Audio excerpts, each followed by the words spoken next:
ಪ್ರಜಾಪ್ರಭುತ್ವವನ್ನು ತಮ್ಮ ಕಪಿಮುಷ್ಟಿಯಲ್ಲಿ ಪಡೆಯಲು ಕಾಂಗ್ರೆಸ್ ತುರ್ತು ಪರಿಸ್ಥಿತಿ ಹೇರಿತು. ಭಾರತ ಜಗತ್ತಿನ ಅತಿ ದೊಡ್ಡ ಪ್ರಜಾಪ್ರಭುತ್ವ ರಾಷ್ಟ್ರವಾಗಿದೆ. ಆದರೆ 50 ವರ್ಷಗಳ ಹಿಂದೆ ಪ್ರಜಾಪ್ರಭುತ್ವವನ್ನು ತಮ್ಮ ಕಪಿಮುಷ್ಟಿಯಲ್ಲಿ ಪಡೆಯಲು ಕಾಂಗ್ರೆಸ್ ತುರ್ತು ಪರಿಸ್ಥಿತಿ ಹೇರಿತು. ಪ್ರಜಾಪ್ರಭುತ್ವ ಗಟ್ಟಿಗೊಳಿಸಲು, ಅಂಬೇಡ್ಕರ್ ಬರೆದ ಸಂವಿಧಾನ ಉಳಿಸಲು, ಜಗತ್ತಿನ ಪ್ರಬಲ ಪ್ರಜಾಪ್ರಭುತ್ವ ಯಶಸ್ವಿ ರಾಷ್ಟ್ರವಾಗಿ ಮುನ್ನುಗ್ಗಲು ಇತಿಹಾಸ ಮೆಲುಕು ಹಾಕಬೇಕು ಎಂದು ಕೇಂದ್ರ ಕಲ್ಲಿದ್ದಲು, ಗಣಿ ಮತ್ತು ಸಂಸದೀಯ ವ್ಯವಹಾರಗಳ ಸಚಿವ ಪ್ರಹ್ಲಾದ್ ಜೋಶಿ ಹೇಳಿದರು. ನಗರದ ವಿಠ್ಠಲಾರೂಢ ಸಭಾಭವನದಲ್ಲಿ ನಡೆದ ಸಾಮಾಜಿಕ ನ್ಯಾಯಕ್ಕಾಗಿ ನಾಗರಿಕರ ಮೇಲೆ ತುರ್ತು ಪರಿಸ್ಥಿತಿ ಹೇರಿದ ಕರಾಳ ಇತಿಹಾಸಕ್ಕೆ 50 ವರ್ಷ ಹಿನ್ನೆಲೆಯಲ್ಲಿ ಆಯೋಜಿಸಿದ್ದ ಕಾರ್ಯಕ್ರಮ ಉದ್ದೇಶಿಸಿ ಅವರು ಮಾತನಾಡಿದರು. ಜೂನ್ 25, 1975 ರಂದು ತುರ್ತು ಪರಿಸ್ಥಿತಿ ಹೇರಲಾಯಿತು. ಇದು ದೇಶಕ್ಕೆ ಕರಾಳ ದಿನವಾಗಿದೆ. ದೇಶ ಶಾಂತವಾಗಿದ್ದರೂ ಸಂವಿಧಾನವನ್ನು ಬಲಿ ಕೊಟ್ಟು ಇಂದಿರಾ ಗಾಂಧಿ ತುರ್ತು ಪರಿಸ್ಥಿತಿ ಹೇರಿದರು. ಸಂವಿಧಾನದ ಪುಸ್ತಕ ಹಿಡಿದು ಸೋನಿಯಾ ಗಾಂಧಿ, ರಾಹುಲ್ ಗಾಂಧಿ ಪ್ರಮಾಣ ವಚನ ಸ್ವೀಕರಿಸುತ್ತಾರೆ. ಆದರೆ ಅವರ ಅರ್ಜಿ ಅದೇ ಸಂವಿಧಾನವನ್ನು ಕೊಂದಿರುವುದು ಅವರ ಗಮನಕ್ಕೆ ಇರಬೇಕು ಎಂದು ನರಗುಂದ ಶಾಸಕ ಸಿಸಿ ಪಾಟೀಲ ಮಾತನಾಡಿದರು.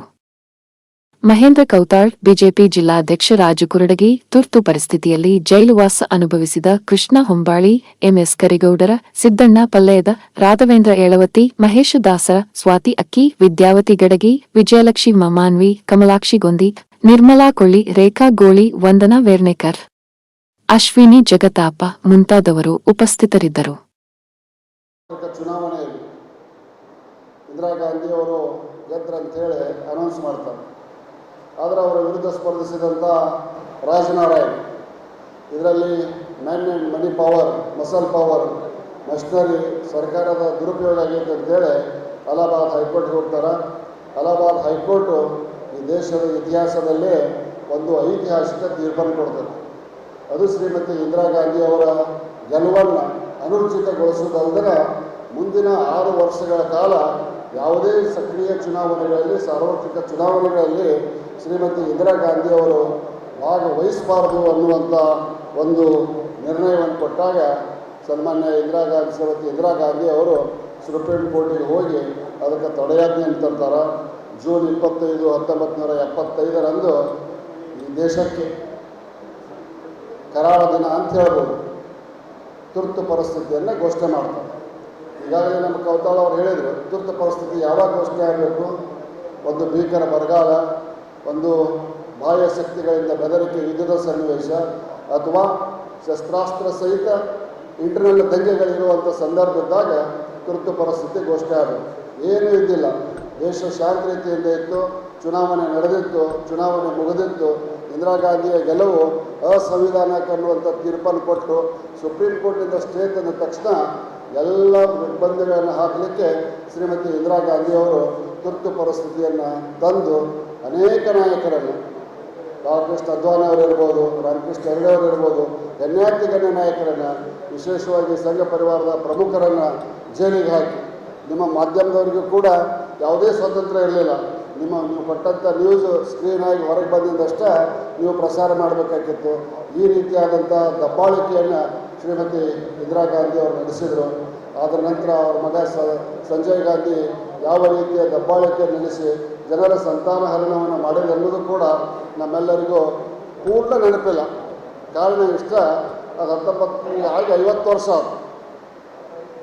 ಆಗ 50 ವರ್ಷ ಆತಂದ್ರೆ ನಮಗೊಂದು 68-70 ವರ್ಷ ಆಗಿದ್ರೆ ಸ್ವಲ್ಪ ನೆನಪಿರ್ತದೆ. ಭಾಳ ಮಂದಿಗೆ ರಾಠೋಡನಿಗೂ ಗುರ್ತೇ ಇಲ್ಲ, ಸಿದ್ದುಪಲ್ಲನಿಗೂ ಗುರ್ತೇ ಇಲ್ಲ, ಕೃಷ್ಣ ನಮ್ಮ ಕುಲಕರ್ಣಿಗೂ ಗೊತ್ತಿಲ್ಲ. ಆ ಕರಾಳ ನೆನಪನ್ನು, ಯಾವ ರೀತಿ ಸಂವಿಧಾನವನ್ನು ಧಿಕ್ಕರಿಸಿ ಈ ದೇಶವನ್ನು ಮುನ್ನಡೆಸಿದ್ರು ಇಂದಿರಾ ಗಾಂಧಿ. ಇವತ್ತು ಹೇಳ್ತಾರೆ, ಕೈಯಾಗೊಂದು ಚೌಪಡಿ ಹಿಡ್ಕೊಂಡು ಸಂವಿಧಾನ ರಕ್ಷಣೆ ಮಾಡಿರಿ, ಸಂವಿಧಾನ ರಕ್ಷಣೆ ಮಾಡಿರಿ ಅಂತೇಳಿ ರಾಹುಲ್ ಗಾಂಧಿನವ್ರು ಹೇಳ್ತಾನೆ. ಪ್ರಿಯಾಂಕಾ ಗಾಂಧಿ ಎಡಗೈಯಾಗಿ ಹಿಡ್ಕೊಂಡು ಲೋಕಸಭಾದೊಳಗೆ ಪ್ರಮಾಣ ವಚನ ತಗೊಂಡು ಸಂವಿಧಾನವನ್ನು ಹಾಳು ಮಾಡಿದವರು ಯಾರು ಅನ್ನೋದು, ಅವ್ರ ಅಜ್ಜಿನ ಮಾಡ್ಯಾರ ಅನ್ನೋದು ಅವ್ರಿಗೆ ಗೊತ್ತಿಲ್ಲ. ಯಾಕಂದರೆ ಅವ್ರಿಗೂ ಇನ್ನೂ ತುರ್ತು ಪರಿಸ್ಥಿತಿ ಅನುಭವ ಇದ್ದಿದ್ದಿಲ್ಲ, ಇಬ್ಬರಿಗೂ, ಹುಡುಗ ಹುಡುಗಿಗೆ. ಆ ಕಾರಣಕ್ಕಾಗಿ ಇವತ್ತಿನ ಜನಾಂಗಕ್ಕೆ ಯಾವ ರೀತಿ ಸಂವಿಧಾನವನ್ನು ತಿದ್ದುಪಡಿ ಮಾಡಿ ಪ್ರಜಾಪ್ರಭುತ್ವವನ್ನು ಒತ್ತೆ ಇಟ್ಟು ದಬ್ಬಾಳಿಕೆಯಿಂದ ರಾಷ್ಟ್ರಭಾರವನ್ನು ಮಾಡಿದರು ಅನ್ನುವಂಥದ್ದನ್ನು ತಿಳಿಸಿ ಹೇಳುವ ಕಾರ್ಯಕ್ರಮವೇ ಇವತ್ತಿನ ಸೋಷಿಯಲ್ ಫಾರ್ ಜಸ್ಟಿಸ್ ಅಸೋಸಿಯೇಷನ್ನಿಂದ 50 ವರ್ಷದ ಕರಾಳ ದಿನ ತುರ್ತು ಪರಿಸ್ಥಿತಿ ಅನ್ನೋದನ್ನು ನಾವು ಇವತ್ತಿಲ್ಲಿ ಗದಗ ಜಿಲ್ಲೆಯಲ್ಲಿ ಏರ್ಪಡಿಸಿಕೊಂಡಿದ್ದೇವೆ. ಇದಕ್ಕೆ ಇಬ್ಬರು ನಾಯಕರಾದಂಥ ಜೋಶಿ ಅವರು ಮತ್ತು ಬೊಮ್ಮಾಯಿ ಅವರು ಬಂದಿದ್ದಾರೆ. ಸವಿಸ್ತಾರವಾಗಿ ಅವರು ಹೇಳ್ತಾರೆ. ನಾವೆಲ್ಲರೂ ಅವರ ಮಾತುಗಳನ್ನು ಕೇಳಿಕೊಂಡು ಮುಂದಿನ ಪೀಳಿಗೆಗೆ ಸಂವಿಧಾನವನ್ನು ಶ್ರೀಮತಿ ಇಂದಿರಾ ಗಾಂಧಿ ಅವರು ಯಾವ ರೀತಿ ಕೊಲೆ ಮಾಡಿದ್ರು, ಕಾಂಗ್ರೆಸ್ ಪಕ್ಷ ಯಾವ ರೀತಿ ಅದಕ್ಕೆ ಸಪೋರ್ಟ್ ಮಾಡಿತ್ತು ಅನ್ನೋದನ್ನು ತಿಳಿಸಿ ಹೇಳಬೇಕಾದಂಥ ಅವಶ್ಯಕತೆ ಇರೋದರಿಂದ ನಾವು ತಿಳ್ಕೊಂಡು ನಮ್ಮ ಮುಂದಿನ ಪೀಳಿಗೆಗೆ ತಿಳಿಸಿ ಇದರ ಒಂದು ಏನು ಕಾರ್ಯಕ್ರಮ ಮಾಡೋಕತ್ತದಲ್ಲ ಇದರ ಒಂದು ಸಫಲತೆಯನ್ನು ಪಡಿಬೇಕು ಅಂತ ಹೇಳ್ಕೊಂಡು ನನ್ನ ಎರಡು ಮಾತುಗಳನ್ನು ನಾನು ಮುಗಿಸ್ತೇನೆ. ಜೈ ಹಿಂದ್, ಜೈ ಕರ್ನಾಟಕ. ನಾನು ಸುಮ್ಮನೆ ಬಂದು ನೋಡಬೇಕು ಕಾರ್ಯಕ್ರಮ ಅಂತ ನನಗೂ ಮಾತಾಡಿ ನನಗೆ ಅವಕಾಶ ಕೊಡ್ತದೆ. ಎಲ್ಲರಿಗೂ ಧನ್ಯವಾದಗಳನ್ನು ಅರ್ಪಿಸ್ತೀನಿ. ಮತ್ತು ನಾನು ಮಾತಾಡಲಿಕ್ಕೆ ಆಗೋದು ಮಾತಾಡಬೇಕಂದ್ರೆ ಜಗನ್ನಾಥರ ವಿಷಯವನ್ನು ಸೇರಿ ನಿಲ್ಲಿಸಿ ಅವ್ರು ಹೆಂಗೆ ಮಾಡ್ತಾರೆ ನಾನು ಮಾತಾಡ್ತಿದ್ದೇನೆ. ಅವರು ಒಂದು ಪರಿಧಿಯನ್ನು ಗಳಿಸಿದಂಥ ವ್ಯಕ್ತಿನ ಆದ್ರೆ ನಾನು ಮಾತಾಡಲಿಕ್ಕೆ ಈಗ ದಮ್ಮಿಲ್ಲ. ಆ ದಮ್ಮು ಹೋಗ್ತದೆ. ಅದಕ್ಕೆ ನಾವೆಲ್ಲರೂ ಕ್ಷಮಿಸಿ ನಾನು ಕೇಳಿಕೊಳ್ಳೋದು ನನಗೆ ಮಾತಾಡಲಿಕ್ಕೆ ಅವಕಾಶ ಕೊಟ್ಟಿದೆ. ಒಂದು ಅವಕಾಶವನ್ನು ಕೊಟ್ಟದ್ದು ನಮಗೆ ಅಭಿನಂದನೆ. ಇದರ ಹೆಸರಿನೊಳಗೆ ಇವತ್ತು ತುರ್ತು ಪರಿಸ್ಥಿತಿಯ 50 ವರ್ಷಗಳ ಕರಾಳ ಅಧ್ಯಾಯದ ಒಂದು ನೆನಪನ್ನು ಮಾಡಿಕೊಳ್ಳಿಕ್ಕೆ ಈ ಕಾರ್ಯಕ್ರಮ ದೇಶಾದ್ಯಂತ ನಡೀತಾ ಇದೆ. ನಾನು ಕೆಲವು ಕಡೆ ಭಾಷಣ ಮಾಡೀನಿ. ಭಾಳ ಕಡೆ ಪತ್ರಕರ್ತರು ಕೇಳುವಂಥ ಒಂದು ಪ್ರಶ್ನೆ ಅಂದ್ರೆ 50 ವರ್ಷ ಆಗಿದೆ ತುರ್ತು ಪರಿಸ್ಥಿತಿ ಬಂದು ಹೋಗಿ, ನೀವು ಇದ್ರ ಬಗ್ಗೆ ಇಷ್ಟ್ಯಾಕೆ ಕಾರ್ಯಕ್ರಮ ಮಾಡ್ತಾ ಇದ್ದೀರಿ ಅಂತ. ಈ ಕಾರ್ಯಕ್ರಮ ಯಾಕೆ ಮಾಡ್ತಾ ಇದ್ದೀವಿ ಅಂತಂದ್ರೆ, ಭಾರತ ಜಗತ್ತಿನ ಅತ್ಯಂತ ದೊಡ್ಡ ಪ್ರಜಾಪ್ರಭುತ್ವ. We are the largest democracy of the world. ಜಗತ್ತಿನ ಅತಿ ದೊಡ್ಡ ಪ್ರಜಾಪ್ರಭುತ್ವ ಭಾರತ. ಈ ಪ್ರಜಾಪ್ರಭುತ್ವವನ್ನು ತಮ್ಮ ಕಪಿಮುಷ್ಟಿಗೆ ತೆಗೆದುಕೊಳ್ಳಲಿಕ್ಕೆ ಈ ಹಿಂದಿನ ದಿವಸಗಳಲ್ಲಿ 50 ವರ್ಷಗಳ ಹಿಂದೆ ಸದಾ ಕಾಲಕ್ಕೂ ಕಾಂಗ್ರೆಸ್ನವರು ಪ್ರಯತ್ನವನ್ನು ಮಾಡಿದ್ದಾರೆ. ಅವರು ಮುಂದೆ ಅಧಿಕಾರಕ್ಕೆ ಸ್ವಂತ ಬಲದ ಮೇಲೆ ಅಥವಾ ಯಾವುದೇ ಇದರಿಂದ ಕೇಂದ್ರದಲ್ಲಿ ಅಧಿಕಾರಕ್ಕೆ ಬರುವಂಥ ಯಾವುದೇ ಲಕ್ಷಣಗಳು ಘೋಷಣೆ ಕಾಣುವುದಿಲ್ಲ ಅಂದರೂ ಸಹಿತ ರಾಜ್ಯಗಳಲ್ಲಿ ತಮ್ಮ ಕೈಯಲ್ಲಿರುವಂಥ ಅಧಿಕಾರದಿಂದ ಯಾವ ರೀತಿ ವಿರೋಧಿಗಳನ್ನು ಸಂವಿಧಾನ ಬಾಹಿರವಾಗಿ, ಅದು ಪಶ್ಚಿಮ ಬಂಗಾಳ ಇರ್ಬೋದು, ಕರ್ನಾಟಕದಲ್ಲಿ ಇತ್ತೀಚೆಗೆ ಮಾಡಲಿಕ್ಕಪಡ್ತಿರುವಂಥ ಕಾನೂನುಗಳಿರ್ಬೋದು, ಇದರ ಮೂಲಕ ಯಾವ ರೀತಿ ಅತ್ಯಾಚಾರವನ್ನು ಅನ್ಯಾಯವನ್ನು ಮಾಡುವ ಪ್ರಯತ್ನವನ್ನು ಮಾಡ್ತಾ ಇದ್ದಾರೆ. ಮತ್ತು ಕಾಂಗ್ರೆಸ್ಸಿನ DNA ಏನಿದೆ, ಈ ಕಾಂಗ್ರೆಸ್ಸಿನ DNA ಇದು ಎಂದೂ ಪ್ರಜಾಪ್ರಭುತ್ವದ ಸಂವಿಧಾನದ ಮೂಲಭೂತವಾದ ನಂಬಿಕೆಗಳಿಗೆ ಪರವಾಗಿ ಇರಲಿಲ್ಲ.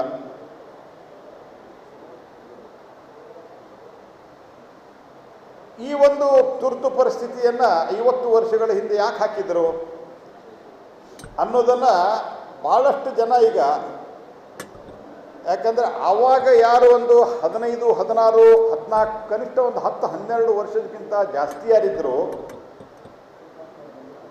ಅವರು ಸ್ವಲ್ಪ ಮಟ್ಟಿಗೆ ನೆನಪಿಟ್ಟುಕೊಂಡಿರ್ಬೋದು. ಉಳಿದಂತೆ ಅನೇಕರಿಗೆ ಏನಾಗಿತ್ತು ಅಂತನ್ನುವಂಥದ್ದು ಮತ್ತು ಹೇಗಾಗಿತ್ತು, ಯಾಕಾಗಿತ್ತು, ಅದರ ಪರಿಣಾಮಗಳೇನಾಯಿತು, ಇದರ ಅಂದಾಜು ಭಾಳಷ್ಟು ಜನಕ್ಕೆ ಇಲ್ಲ. ಹಾಗಾಗಿ ಪ್ರಜಾಪ್ರಭುತ್ವವನ್ನು ಗಟ್ಟಿಗೊಳಿಸಲಿಕ್ಕೆ ಡಾಕ್ಟರ್ ಬಾಬಾ ಸಾಹೇಬ್ ಅಂಬೇಡ್ಕರ್ ಅವರು ಕೊಟ್ಟಂಥ ಸಂವಿಧಾನವನ್ನು ನಾವು ಉಳಿಸಿಕೊಂಡು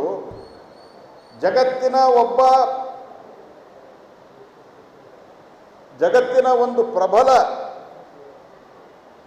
ಪ್ರಜಾಪ್ರಭುತ್ವ ರಾಷ್ಟ್ರವಾಗಿ ಯಶಸ್ವಿಯಾಗಿ ನಾವು ಮುನ್ನುಗ್ಗಬೇಕಂತಂದ್ರೆ ಇತಿಹಾಸವನ್ನು ಅರ್ಥ ಮಾಡ್ಕೋಬೇಕು. ಈ ತುರ್ತು ಪರಿಸ್ಥಿತಿಯನ್ನು ಯಾಕೆ ಹೇರಿದರು ಅಂತಂದ್ರೆ, ಮೊದಲನೇದು ಭಾಳ ಹಿಂದಕ್ಕೆ ಹೋದರೆ ಭಾಳ ಕಾರಣಗಳಿದ್ದಾವೆ. ಕಾಂಗ್ರೆಸ್ಸಿನ ನಾ ಹೇಳಿದ್ನಲ್ಲ DNA ಒಳಗೆ ಪ್ರಜಾಪ್ರಭುತ್ವ ಇಲ್ಲ. They never believe in democracy. ನಿಮಗೆ ಒಂದು ಉದಾಹರಣೆ ಮಾತ್ರ ಹೇಳಿ ಮುಂದೋಗ್ತೀನಿ ನಾನು. ಅದು ವೇದಿಕೆ ಮೇಲೆ ಇದ್ದಂಥವ್ರು ಬೊಮ್ಮಾಯಿಯವರಿಗೆ ಅವರಿಬ್ಬರಿಗೆ ಬಿಟ್ಟರೆ ಅನೇಕರಿಗೆ ಗೊತ್ತಿರುವಂಥ ಸಾಧ್ಯತೆಗಳನ್ನು ಕಮ್ಮಿ. ಬೊಮ್ಮಾಯಿಯವರಿಗೆ ಗೊತ್ತದ,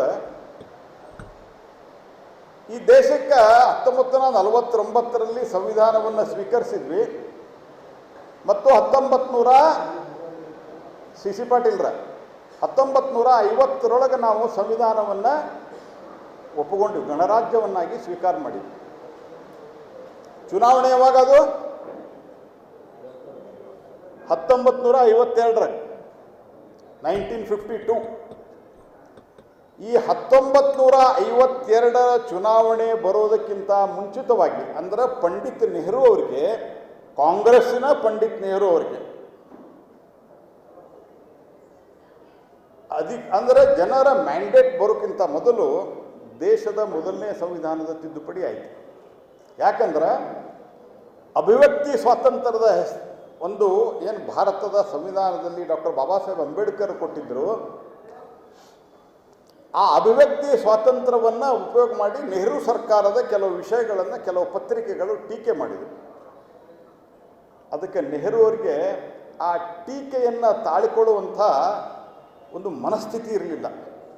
ಯಾಕೆ ಕಾಂಗ್ರೆಸ್ ಪಾರ್ಟಿಯ DNA ಪ್ರಜಾಪ್ರಭುತ್ವ ಇಲ್ಲ ಅಂತ ನಾನು ಹೇಳಿದೆ ಅಂತಂದರೆ, ಕಾಂಗ್ರೆಸ್ ಪಾರ್ಟಿ 52ರ ಚುನಾವಣೆಗಾಗಿ ಕಾಯಲಿಲ್ಲ, ಕಾನ್ಸ್ಟಿಟ್ಯೂಂಟ್ ಅಸೆಂಬ್ಲಿಯ ಮೂಲಕ ಅಭಿವ್ಯಕ್ತಿ ಸ್ವಾತಂತ್ರ್ಯವನ್ನು ಹತ್ತಿಕ್ಕುವಂತಹ ಮೊದಲನೇ ಪ್ರಯತ್ನ 1949 51ರಲ್ಲೇ ಮಾಡಿದೆ. 51 ಅಂದರೆ ನಾ ಹೇಳೋದು ಮುಂದೆ ನಿಮಗೆ ಅರ್ಥ ಆಗ್ತಾ ಹೋಗ್ತದೆ ಅಂತ ನಾ ಈ ವಿಷಯವನ್ನು ಮೊದಲು ಪ್ರಸ್ತಾಪ ಮಾಡಿದೆ. ಯಾರೋ ಒಂದೆರಡು ಆರ್ಟಿಕಲ್ ಬರೆದಿದ್ರು, ನೆಹರು ಅವ್ರನ್ನ ಟೀಕೆ ಮಾಡಿ ಅದಕ್ಕೆ ಸಂವಿಧಾನ ಬದಲಿ ಮಾಡಿದರು. ಅದ್ರ ವಿರುದ್ಧ ಅವ್ರು ಕಂಪ್ಲೇಂಟ್ ಹಾಕಿದ್ರು, ಅವ್ರು ಕೋರ್ಟ್ಗೆ ಹೋದರು. ಕೋರ್ಟ್ ಹೇಳ್ತು ಅವ್ರು ನಿಮ್ಮನ್ನು ಟೀಕೆ ಮಾಡಲಿಕ್ಕೆ ಅಧಿಕಾರ ಇದೆ ಪ್ರಜಾಪ್ರಭುತ್ವ ಅಂತ ಹೇಳಿ. ಬಟ್ ನೆಹರು ಸ್ವೀಕಾರ ಮಾಡಲಿಲ್ಲ. ಸೊ ಅಲ್ಲಿಂದ ಶುರು ಮಾಡಿದರೆ ಇನ್ನೂ ಅನೇಕ ಸಂಗತಿಗಳು ನಡೆದಿದ್ದಾವೆ. ನಾನು ಅದನ್ನು ಭಾಳ ವಿಸ್ತಾರವಾಗಿ ಹೇಳಲಿಕ್ಕೆ ಹೋಗೋದಿಲ್ಲ. ನಾನು ತುರ್ತು ಪರಿಸ್ಥಿತಿ ಸೀಮಿತವಾಗಿ ಮಾತನಾಡೋ ಪ್ರಯತ್ನ ಮಾಡ್ತೀನಿ. ಈಗಾಗಲೇ ಪ್ರಸ್ತಾಪ ಮಾಡಿದಂತೆ 1971ರಲ್ಲಿ ಶ್ರೀಮತಿ ಇಂದಿರಾ ಗಾಂಧಿಯವರು ರಾಯ್ಬರೇಲಿಯಿಂದ ಚುನಾವಣೆಗೆ ಸ್ಪರ್ಧೆ ಮಾಡಿರ್ತಾರೆ. ಬಾಂಗ್ಲಾದೇಶದ ಯುದ್ಧವನ್ನು ಹೊರತುಪಡಿಸಿಯೂ ಸಹಿತ ಇಂದಿರಾ ಗಾಂಧಿಗೆ ತಾನು ಗೆಲ್ತೀನಿ ಅಂತ ನಂಬಿಕೆ ಸ್ವಲ್ಪ ಕಮ್ಮಿ ಆಗಿತ್ತು. ಆ ಕಾರಣಕ್ಕಾಗಿ ರಾಯ್ಬರೇಲಿಯಲ್ಲಿ ಇಂದಿರಾ ಗಾಂಧಿಯವರು 71ರ ಚುನಾವಣೆಯಲ್ಲಿ, ಯಾಕಂದ್ರೆ ಇನ್ನೊಂದು ಏನು ಘಟನೆ ನಡೆದಿತ್ತು ಅಂತಂದ್ರೆ, ಆವಾಗೂ ಸಹಿತ ಬಹಳ ಪಕ್ಷಗಳಿದ್ದು ದೇಶದಾಗ. ಆ ಎಲ್ಲ ಪಕ್ಷಗಳು ಸೇರಿ ಒಂದೇ ಅಭ್ಯರ್ಥಿ ರಾಜನಾರಾಯಣ ಅವರನ್ನ ಮಾಡಿ ಇಂದಿರಾ ಗಾಂಧಿ ವಿರುದ್ಧ ನಿಲ್ಲಿಸಿದ್ರು. ಹೇಗೆ ಇಂದಿರಾ ಗಾಂಧಿಗೆ ಭಯ ನಿರ್ಮಾಣ ಆಗಿತ್ತು, ಎಲ್ಲ ಸೋತು ಬಿಟ್ರೆ ಹೆಂಗಂತ. ಹಾಗಾಗಿ ಇಂದಿರಾ ಗಾಂಧಿ ಎಲ್ಲ ಮೋಸ, ಕುತಂತ್ರ, ಅಧಿಕಾರದ ದುರುಪಯೋಗ ಮತ್ತು ಅಫಿಷಿಯಲ್ ಮಷಿನರಿಯ ದುರುಪಯೋಗ, ಹಣದ ಪ್ರಭಾವ, ಹಿಂಸೆ ಎಲ್ಲವನ್ನು ಮಾಡಿ ಚುನಾವಣೆ ಗೆಲ್ತಾರೆ. ಇದರ ವಿರುದ್ಧವಾಗಿ ರಾಜನಾರಾಯಣ ಅಲಹಾಬಾದ್ ಹೈಕೋರ್ಟ್ನಲ್ಲಿ ಪಿಟಿಷನ್ ಫೈಲ್ ಮಾಡ್ತಾರೆ, ಎಲೆಕ್ಷನ್ ಪಿಟಿಷನ್. ಸುದೀರ್ಘವಾದ ಹಿಯರಿಂಗ್ ನಂತರ ನ್ಯಾಯಮೂರ್ತಿ ಸಿನ್ಹಾ ಅವರು ಒಂದು ಜಡ್ಜ್ಮೆಂಟ್ ಕೊಡ್ತಾರೆ.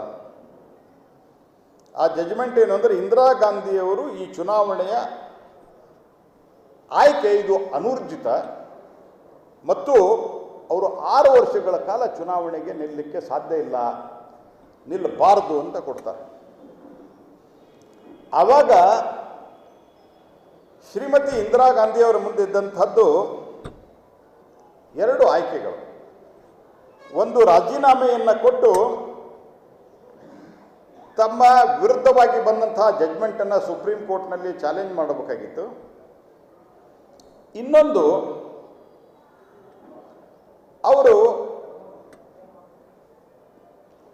ಸರ್ವಾಧಿಕಾರಿ ಹಿಟ್ಲರ್ ಶಾಹಿ ಪ್ರವೃತ್ತಿಯನ್ನು, ಮೊನ್ನೆಲ್ಲೇ ಒಂದು ಕಡೆ ಇಂದಿರಾ ಗಾಂಧಿಯವರು ಹಿಟ್ಲರ್ ಅಂದಿದ್ದಕ್ಕೆ FIR ಮಾಡ್ಯಾರಂತೆ. ನಾನು ಇಲ್ಲಿ ಹೇಳುತ್ತೇನೆ, ಅವ್ರು ಹಿಟ್ಲರೇ ಇದ್ದರು, ಹಿಟ್ಲರ್ ರೀತಿಯೇ ಇದ್ದರು, ಅದ್ರ ಬಗ್ಗೆ ಏನು ಅನುಮಾನ ಇಲ್ಲ. She was like Hitler.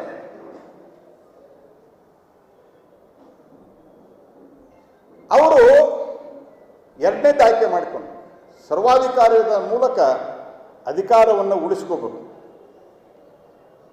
ಅದಕ್ಕೆ ಮೊದಲು 38ನೇ ತಿದ್ದುಪಡಿಯನ್ನು ತಂದರು. 38ನೇ ತಿದ್ದುಪಡಿ ಏನು? Kesavananda Bharati versus union of ಇಂಡಿಯಾದೊಳಗೆ ಯಾವುದಾದ್ರೂ ವ್ಯಾಜ್ಯಗಳು, ಲ್ಯಾಂಡ್ ಎಕ್ವಿಷನ್ ಇತ್ಯಾದಿ ಸೇರಿದಂತೆ ಯಾವುದಾದ್ರೂ ವ್ಯಾಜ್ಯಗಳಿದ್ದರೆ ಅದನ್ನು ಕೋರ್ಟಿನ ಹೊರಗಡೆ ಇಟ್ಟರು. That was the first amendment in major amendment. ಈ ಹೈಕೋರ್ಟಿನ ತೀರ್ಪಿನ ವಿರುದ್ಧವಾಗಿ ಸುಪ್ರೀಂ ಕೋರ್ಟಿಗೆ ಒಂದು ಅರ್ಜಿಯನ್ನು ಹಾಕ್ತಾರೆ. ಸುಪ್ರೀಂ ಕೋರ್ಟ್ನಾಗೆ ಇಂಟೀರಿಯಂ ಒಂದು ಆರ್ಡರ್ ಬರ್ತದೆ. ಆ ಇಂಟೀರಿಯಂ ಆರ್ಡರ್ ಏನಂತಂದ್ರೆ, ಇಂದಿರಾ ಗಾಂಧಿ ಕ್ಯಾನ್ ಅಟೆಂಡ್, ಇಂದಿರಾ ಗಾಂಧಿಯವರು ಲೋಕಸಭೆಯನ್ನು ಅಟೆಂಡ್ ಮಾಡ್ಬೋದು, ಆದರೂ ವೋಟ್ ಹಾಕ್ಲಿಕ್ಕೆ ಬರಲ್ಲ ಅಂತ. ಇತಿಹಾಸ ಭಾಳ ರೋಚಕವಾಗ್ಯದ. ಅದಕ್ಕೆ ನಾನು ಸ್ವಲ್ಪ ಶಾಂತ ರೀತಿಯಿಂದ ಕೇಳ್ರಿ ಅಂತ ಹೇಳಿದೆ. ಇಂದಿರಾ ಗಾಂಧಿಯವರದ್ದು ಹೆಂಗೆ ಪರಿಸ್ಥಿತಿ ಇತ್ತಂದ್ರೆ, ಅವರು ಪ್ರೈಮ್ ಮಿನಿಸ್ಟರ್ ಆಗಿದ್ದರು, ಬೊಮ್ಮಾಯಿ ಸಾಹೇಬರು ಮುಖ್ಯಮಂತ್ರಿ ಆಗಿದ್ದರು. ಅಕಸ್ಮಾತ್ ಬೊಮ್ಮಾಯಿ ಸಾಹೇಬರಿಗೆ ತನ್ನ ಸರ್ಕಾರಕ್ಕೆ ಓಟ್ ಹಾಕೋದಿಲ್ಲ ಅಂದ್ರೆ ಪರಿಸ್ಥಿತಿ ಬಂದರೆ ಏನಾಗ್ತಿತ್ತು ಅಂತ ಒಂದು ಸರ್ತಿ ಇಮ್ಯಾಜಿನ್ ಮಾಡಿದ್ರೆ, ಅಂಥ ಒಂದು ಎಂಬ್ರೇಸಿಂಗ್ ಸಿಚುವೇಶನ್ ಶ್ರೀಮತಿ ಇಂದಿರಾ ಗಾಂಧಿ ಅವರಿಗೆ ಆಯಿತು. ತನ್ನ ಸರ್ಕಾರದ ಪರವಾಗಿ ತನಗೆ ಓಟ್ ಹಾಕ್ಲಿಕ್ಕೆ ಅಧಿಕಾರ ಇರಲಾರದಂತೆ ಸುಪ್ರೀಂ ಕೋರ್ಟ್ ನಿರ್ಬಂಧಿಸಿತು. High court order it was more harsh, more humiliating rather. ಹಾಗಾಗಿ ಶ್ರೀಮತಿ ಇಂದಿರಾ ಗಾಂಧಿಯವರು ಏನು ಮಾಡಿದರು ಅಂತಂದ್ರೆ, ಏನಾದರೂ ದಾರಿ ಹುಡುಕ್ಬೇಕಂತ ಹೇಳಿ ಮೊದಲನೇದ್ದು 39ನೇ ತಿದ್ದುಪಡಿ ತಂದರು. 39ನೇ ತಿದ್ದುಪಡಿ ಏನು? ದೇಶದ ಪ್ರಧಾನಮಂತ್ರಿ ಅವರಾಗಿದ್ದರು, ಅವರ ಆಯ್ಕೆಯನ್ನು ಚಾಲೆಂಜ್ ಮಾಡಿದರು. ಬರೇ ಪ್ರಧಾನಮಂತ್ರಿ ಅಂದರೆ ಸ್ವಲ್ಪ ಎಲ್ಲೋ ಅವರಿಗೆ ಕಸಿವಿಸಿ ಅನ್ನಿಸ್ತು ಒಂದು ಮೂಮೆಂಟಿಗೆ. ಅದಕ್ಕೆ ಉಪರಾಷ್ಟ್ರಪತಿ ಮತ್ತು ಸ್ಪೀಕರ್ ಇವರ ಯಾರ ಚುನಾವಣೆಯನ್ನು ನಾವು ಕ್ವಶನ್ ಮಾಡೋಂಗಿಲ್ಲ ಅನ್ನುವಂಥ ಒಂದು ನಿರ್ಣಯವನ್ನು ಅದರಲ್ಲಿ ಇತ್ತು. ಅಂದ್ರೆ ಸ್ಪೀಕರು ಮತ್ತು ಉಪರಾಷ್ಟ್ರಪತಿ ಮತ್ತು ಪ್ರಧಾನಮಂತ್ರಿ ಇವರ ಆಯ್ಕೆಯನ್ನು ಕೋರ್ಟ್ನಲ್ಲಿ ಪ್ರಶ್ನೆ ಮಾಡೋಂಗಿಲ್ಲ ಅನ್ನುವಂಥ ತಿದ್ದುಪಡಿ. ಓಕೆ, ಈ ತಿದ್ದುಪಡಿ ಹೆಂಗೆ ಮಾಡಿದ್ರು? ಬುಧವಾರ ದಿವಸ ಲೋಕಸಭೆ ಒಳಗೆ ತೊಗೊಂಬಂದರು. ಈ ಯಾವುದೇ ಸಂವಿಧಾನದ ತಿದ್ದುಪಡಿ ಆಗ್ಬೇಕಂದ್ರೆ ಡಿವಿಷನ್ ಅಂತ ಹೇಳ್ತಾರ. ಆ ಡಿವಿಷನ್ ಅಂದ್ರೆ ಓಟ್ ಹಾಕ್ಬೇಕು. ಅದನ್ನು ಕೈ ಎತ್ತಿ ಓಟ್ ಹಾಕೋದಲ್ಲ, ಧ್ವನಿಮತ ಅಲ್ಲ, ಡಿವಿಷನ್. ಆ ಡಿವಿಷನ್ನಿಂದ ಆಗಬೇಕು. ಬುಧವಾರ ಅವರು ತೊಗೊಂಬಂದರು. ಬುಧವಾರ ಗುರುವಾರ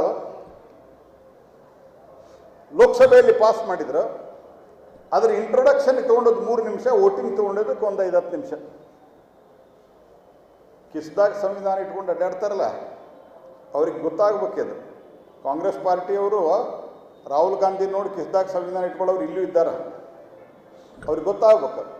3 ನಿಮಿಷದಾಗ ನಾವು ಪಾರ್ಲಿಮೆಂಟ್ ಅಫೇರ್ಸ್ ಮಂತ್ರಿದ್ದೆ, ಒಂದು ಬಿಲ್ಲು ಹಿಂಗೆ ಪಾಸ್ ಮಾಡಿಲ್ಲ. ನಾವು 3 ನಿಮಿಷದಾಗ ಪಾಸ್ ಮಾಡಿದ್ರು. ಅದೇ ದಿವಸ ರಾಜ್ಯಸಭೆಗೆ ರಿಪೋರ್ಟ್ ಮಾಡಿ ಶುಕ್ರವಾರ ದಿವಸ ರಾಜ್ಯಸಭೆಯಲ್ಲಿ ಪಾಸ್ ಮಾಡಿದ್ರು. ದೇಶದ ಇತಿಹಾಸದಲ್ಲಿ ಮೊದಲನೇ ಬಾರಿಗೆ ಇದು ಫಂಡಮೆಂಟಲ್ ರೈಟ್ ಕರ್ಟೇಲ್ ಮಾಡುವಂಥ ವಿಷಯ ಆಗಿದ್ದರಿಂದ ಮೊದಲನೇ ಬಾರಿಗೆ ಈ ದೇಶದೊಳಗೆ ಸಂವಿಧಾನದ ತಿದ್ದುಪಡಿಗೆ ಅಂದ್ರೆ ಕಾನ್ಸ್ಟಿಟ್ಯೂಷನಲ್ ಪ್ರೊವಿಷನ್ ಪ್ರಕಾರವಾಗಿ ದೇಶದ 50% ವಿಧಾನಸಭೆಗಳು ಅದಕ್ಕೆ ತಮ್ಮ ಬೆಂಬಲವನ್ನು ಕೊಡಬೇಕಾಗಿತ್ತು ರೆಸಲ್ಯೂಷನ್ ಮೂಲಕ. ಒಂದೇ ದಿವಸ ಸುಮಾರು 13 ರಾಜ್ಯಗಳು ಅದಕ್ಕೆ ರೆಸಲ್ಯೂಷನ್ ಮಾಡಿ ಸಿಂಗಲ್ ಡೇ ಕೊಟ್ಟು ಕಳಿಸ್ತವೆ. ಅದಾದ ನಂತರ ನೆಕ್ಸ್ಟ್ ಡೇ ರಾಷ್ಟ್ರಪತಿ ಭವನ ಸಂಡೇ ಕ್ಲೋಸ್ ಇರ್ತದೆ. ಸಂಡೇ ರಾಷ್ಟ್ರಪತಿ ಭವನವನ್ನು ಓಪನ್ ಮಾಡಿಸಿ ರಾಷ್ಟ್ರಪತಿಗಳ ಅಂಕಿತವನ್ನು ಪಡೆದು ಅದನ್ನು ಗೆಜೆಟ್ನೊಳಗೆ ನೋಟಿಫಿಕೇಷನ್ ಮಾಡಿ ಕಾನೂನನ್ನು ಮಾಡಿ ಆ ಕಾನೂನನ್ನು ಸಂಡೇ ರಾತ್ರಿ ಜಾರಿಗೆ ತರ್ತಾರೆ. ಯಾಕೆ ಕಾರಣ ಗೊತ್ತೇನು? ಫೈನಲ್ ಜಡ್ಜ್ಮೆಂಟು ಸೋಮವಾರ ಇರುತ್ತೆ. ಇಂದಿರಾ ಗಾಂಧಿಯ ವಿರುದ್ಧವಾಗಿ ಫೈನಲ್ ಜಡ್ಜ್ಮೆಂಟ್ ಸೋಮವಾರ ಇರ್ತದೆ. ಅಂದ್ರೆ ದೇಶದ ಸಂವಿಧಾನವನ್ನು ಇಂದಿರಾ ಗಾಂಧಿಯವರು ಒಂದು ರೀತಿಯಲ್ಲಿ ಬಾಬಾ ಸಾಹೇಬ್ ಅಂಬೇಡ್ಕರ್ ಕೊಟ್ಟಂಥ ಸಂವಿಧಾನವನ್ನು ಚಿಂದಿ ಚೂರು ಮಾಡುವಂಥ ಕೆಲಸವನ್ನು ಮಾಡಿದರು.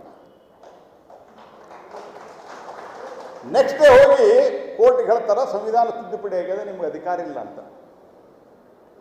ಅದಕ್ಕಿಂತ ಮೊದಲೇನು ಮಾಡಿದ್ರು, ಯಾವುದೇ ಕಾನೂನನ್ನು ತಿದ್ದುಪಡಿಯನ್ನು ಮಾಡಿದಂಥದ್ದನ್ನು ಕೋರ್ಟ್ನಲ್ಲಿ ಪ್ರಶ್ನೆ ಮಾಡಲಿಕ್ಕೆ ಬರೋದಿಲ್ಲ ಅನ್ನುವಂಥದ್ದು 38ನೇ ತಿದ್ದುಪಡಿಯಲ್ಲೇ ಇತ್ತು. ಹೀಗಾಗಿ ಸುಪ್ರೀಂ ಕೋರ್ಟ್ ಅಸಹಾಯಕ ಆಯಿತು. ಅದಾದ ನಂತರ ಸುಪ್ರೀಂ ಕೋರ್ಟ್ ಜಡ್ಜ್ಮೆಂಟ್ ಕೊಡಬಹುದಾಗಿತ್ತು. ಆದರೆ ಸುಪ್ರೀಂ ಕೋರ್ಟ್ನವರು ಸಹಿತ ಎಂಥ ಭಯಗೊಂಡಿದ್ರು ಅಂತಂದ್ರೆ ಇಂದಿರಾ ಗಾಂಧಿಯ ವಿರುದ್ಧವಾಗಿ ಅನೇಕ ಜಡ್ಜ್ಮೆಂಟ್ಗಳಲ್ಲಿ ಅನೇಕ ವಿಷಯಗಳಲ್ಲಿ ಇದನ್ನು ಪ್ರಶ್ನೆ ಮಾಡಿದಾಗೂ ಸಹಿತ ಇದರ ವಿರುದ್ಧವಾಗಿ ತೀರ್ಪು ಕೊಡುವ ಗೋಜು ಹೋಗಲಿಲ್ಲ. ಯಾವ ರೀತಿ ನಡೀತಿತ್ತು ಕೋರ್ಟ್ಗಳು ಅಂತಂದ್ರೆ, Shivakanth Shukla versus union of ಇಂಡಿಯಾದೊಳಗೆ ಒಬ್ಬನ ಅರೆಸ್ಟ್ ಮಾಡಿರ್ತಾರೆ. ಹೇಬಿಯಸ್ ಕಾರ್ಪಸ್ ಅಂದ್ರೆ ನಮ್ಮ ಮಗ ಎಲ್ಲಿದ್ದಾನ, ನನ್ನ ಮಕ್ಕಳು ಎಲ್ಲಿದ್ದಾರ, ನನ್ನ ಹೆಂಡತಿ ಎಲ್ಲಿದ್ದಾರ, ಅಥವಾ ನನ್ನ ಸಂಬಂಧಿಸಿದವ್ರು ಎಲ್ಲಿದ್ದಾರೆ ಅಂತೇಳಿ ಕೋರ್ಟ್ಗೆ ಹಾಕೋದು.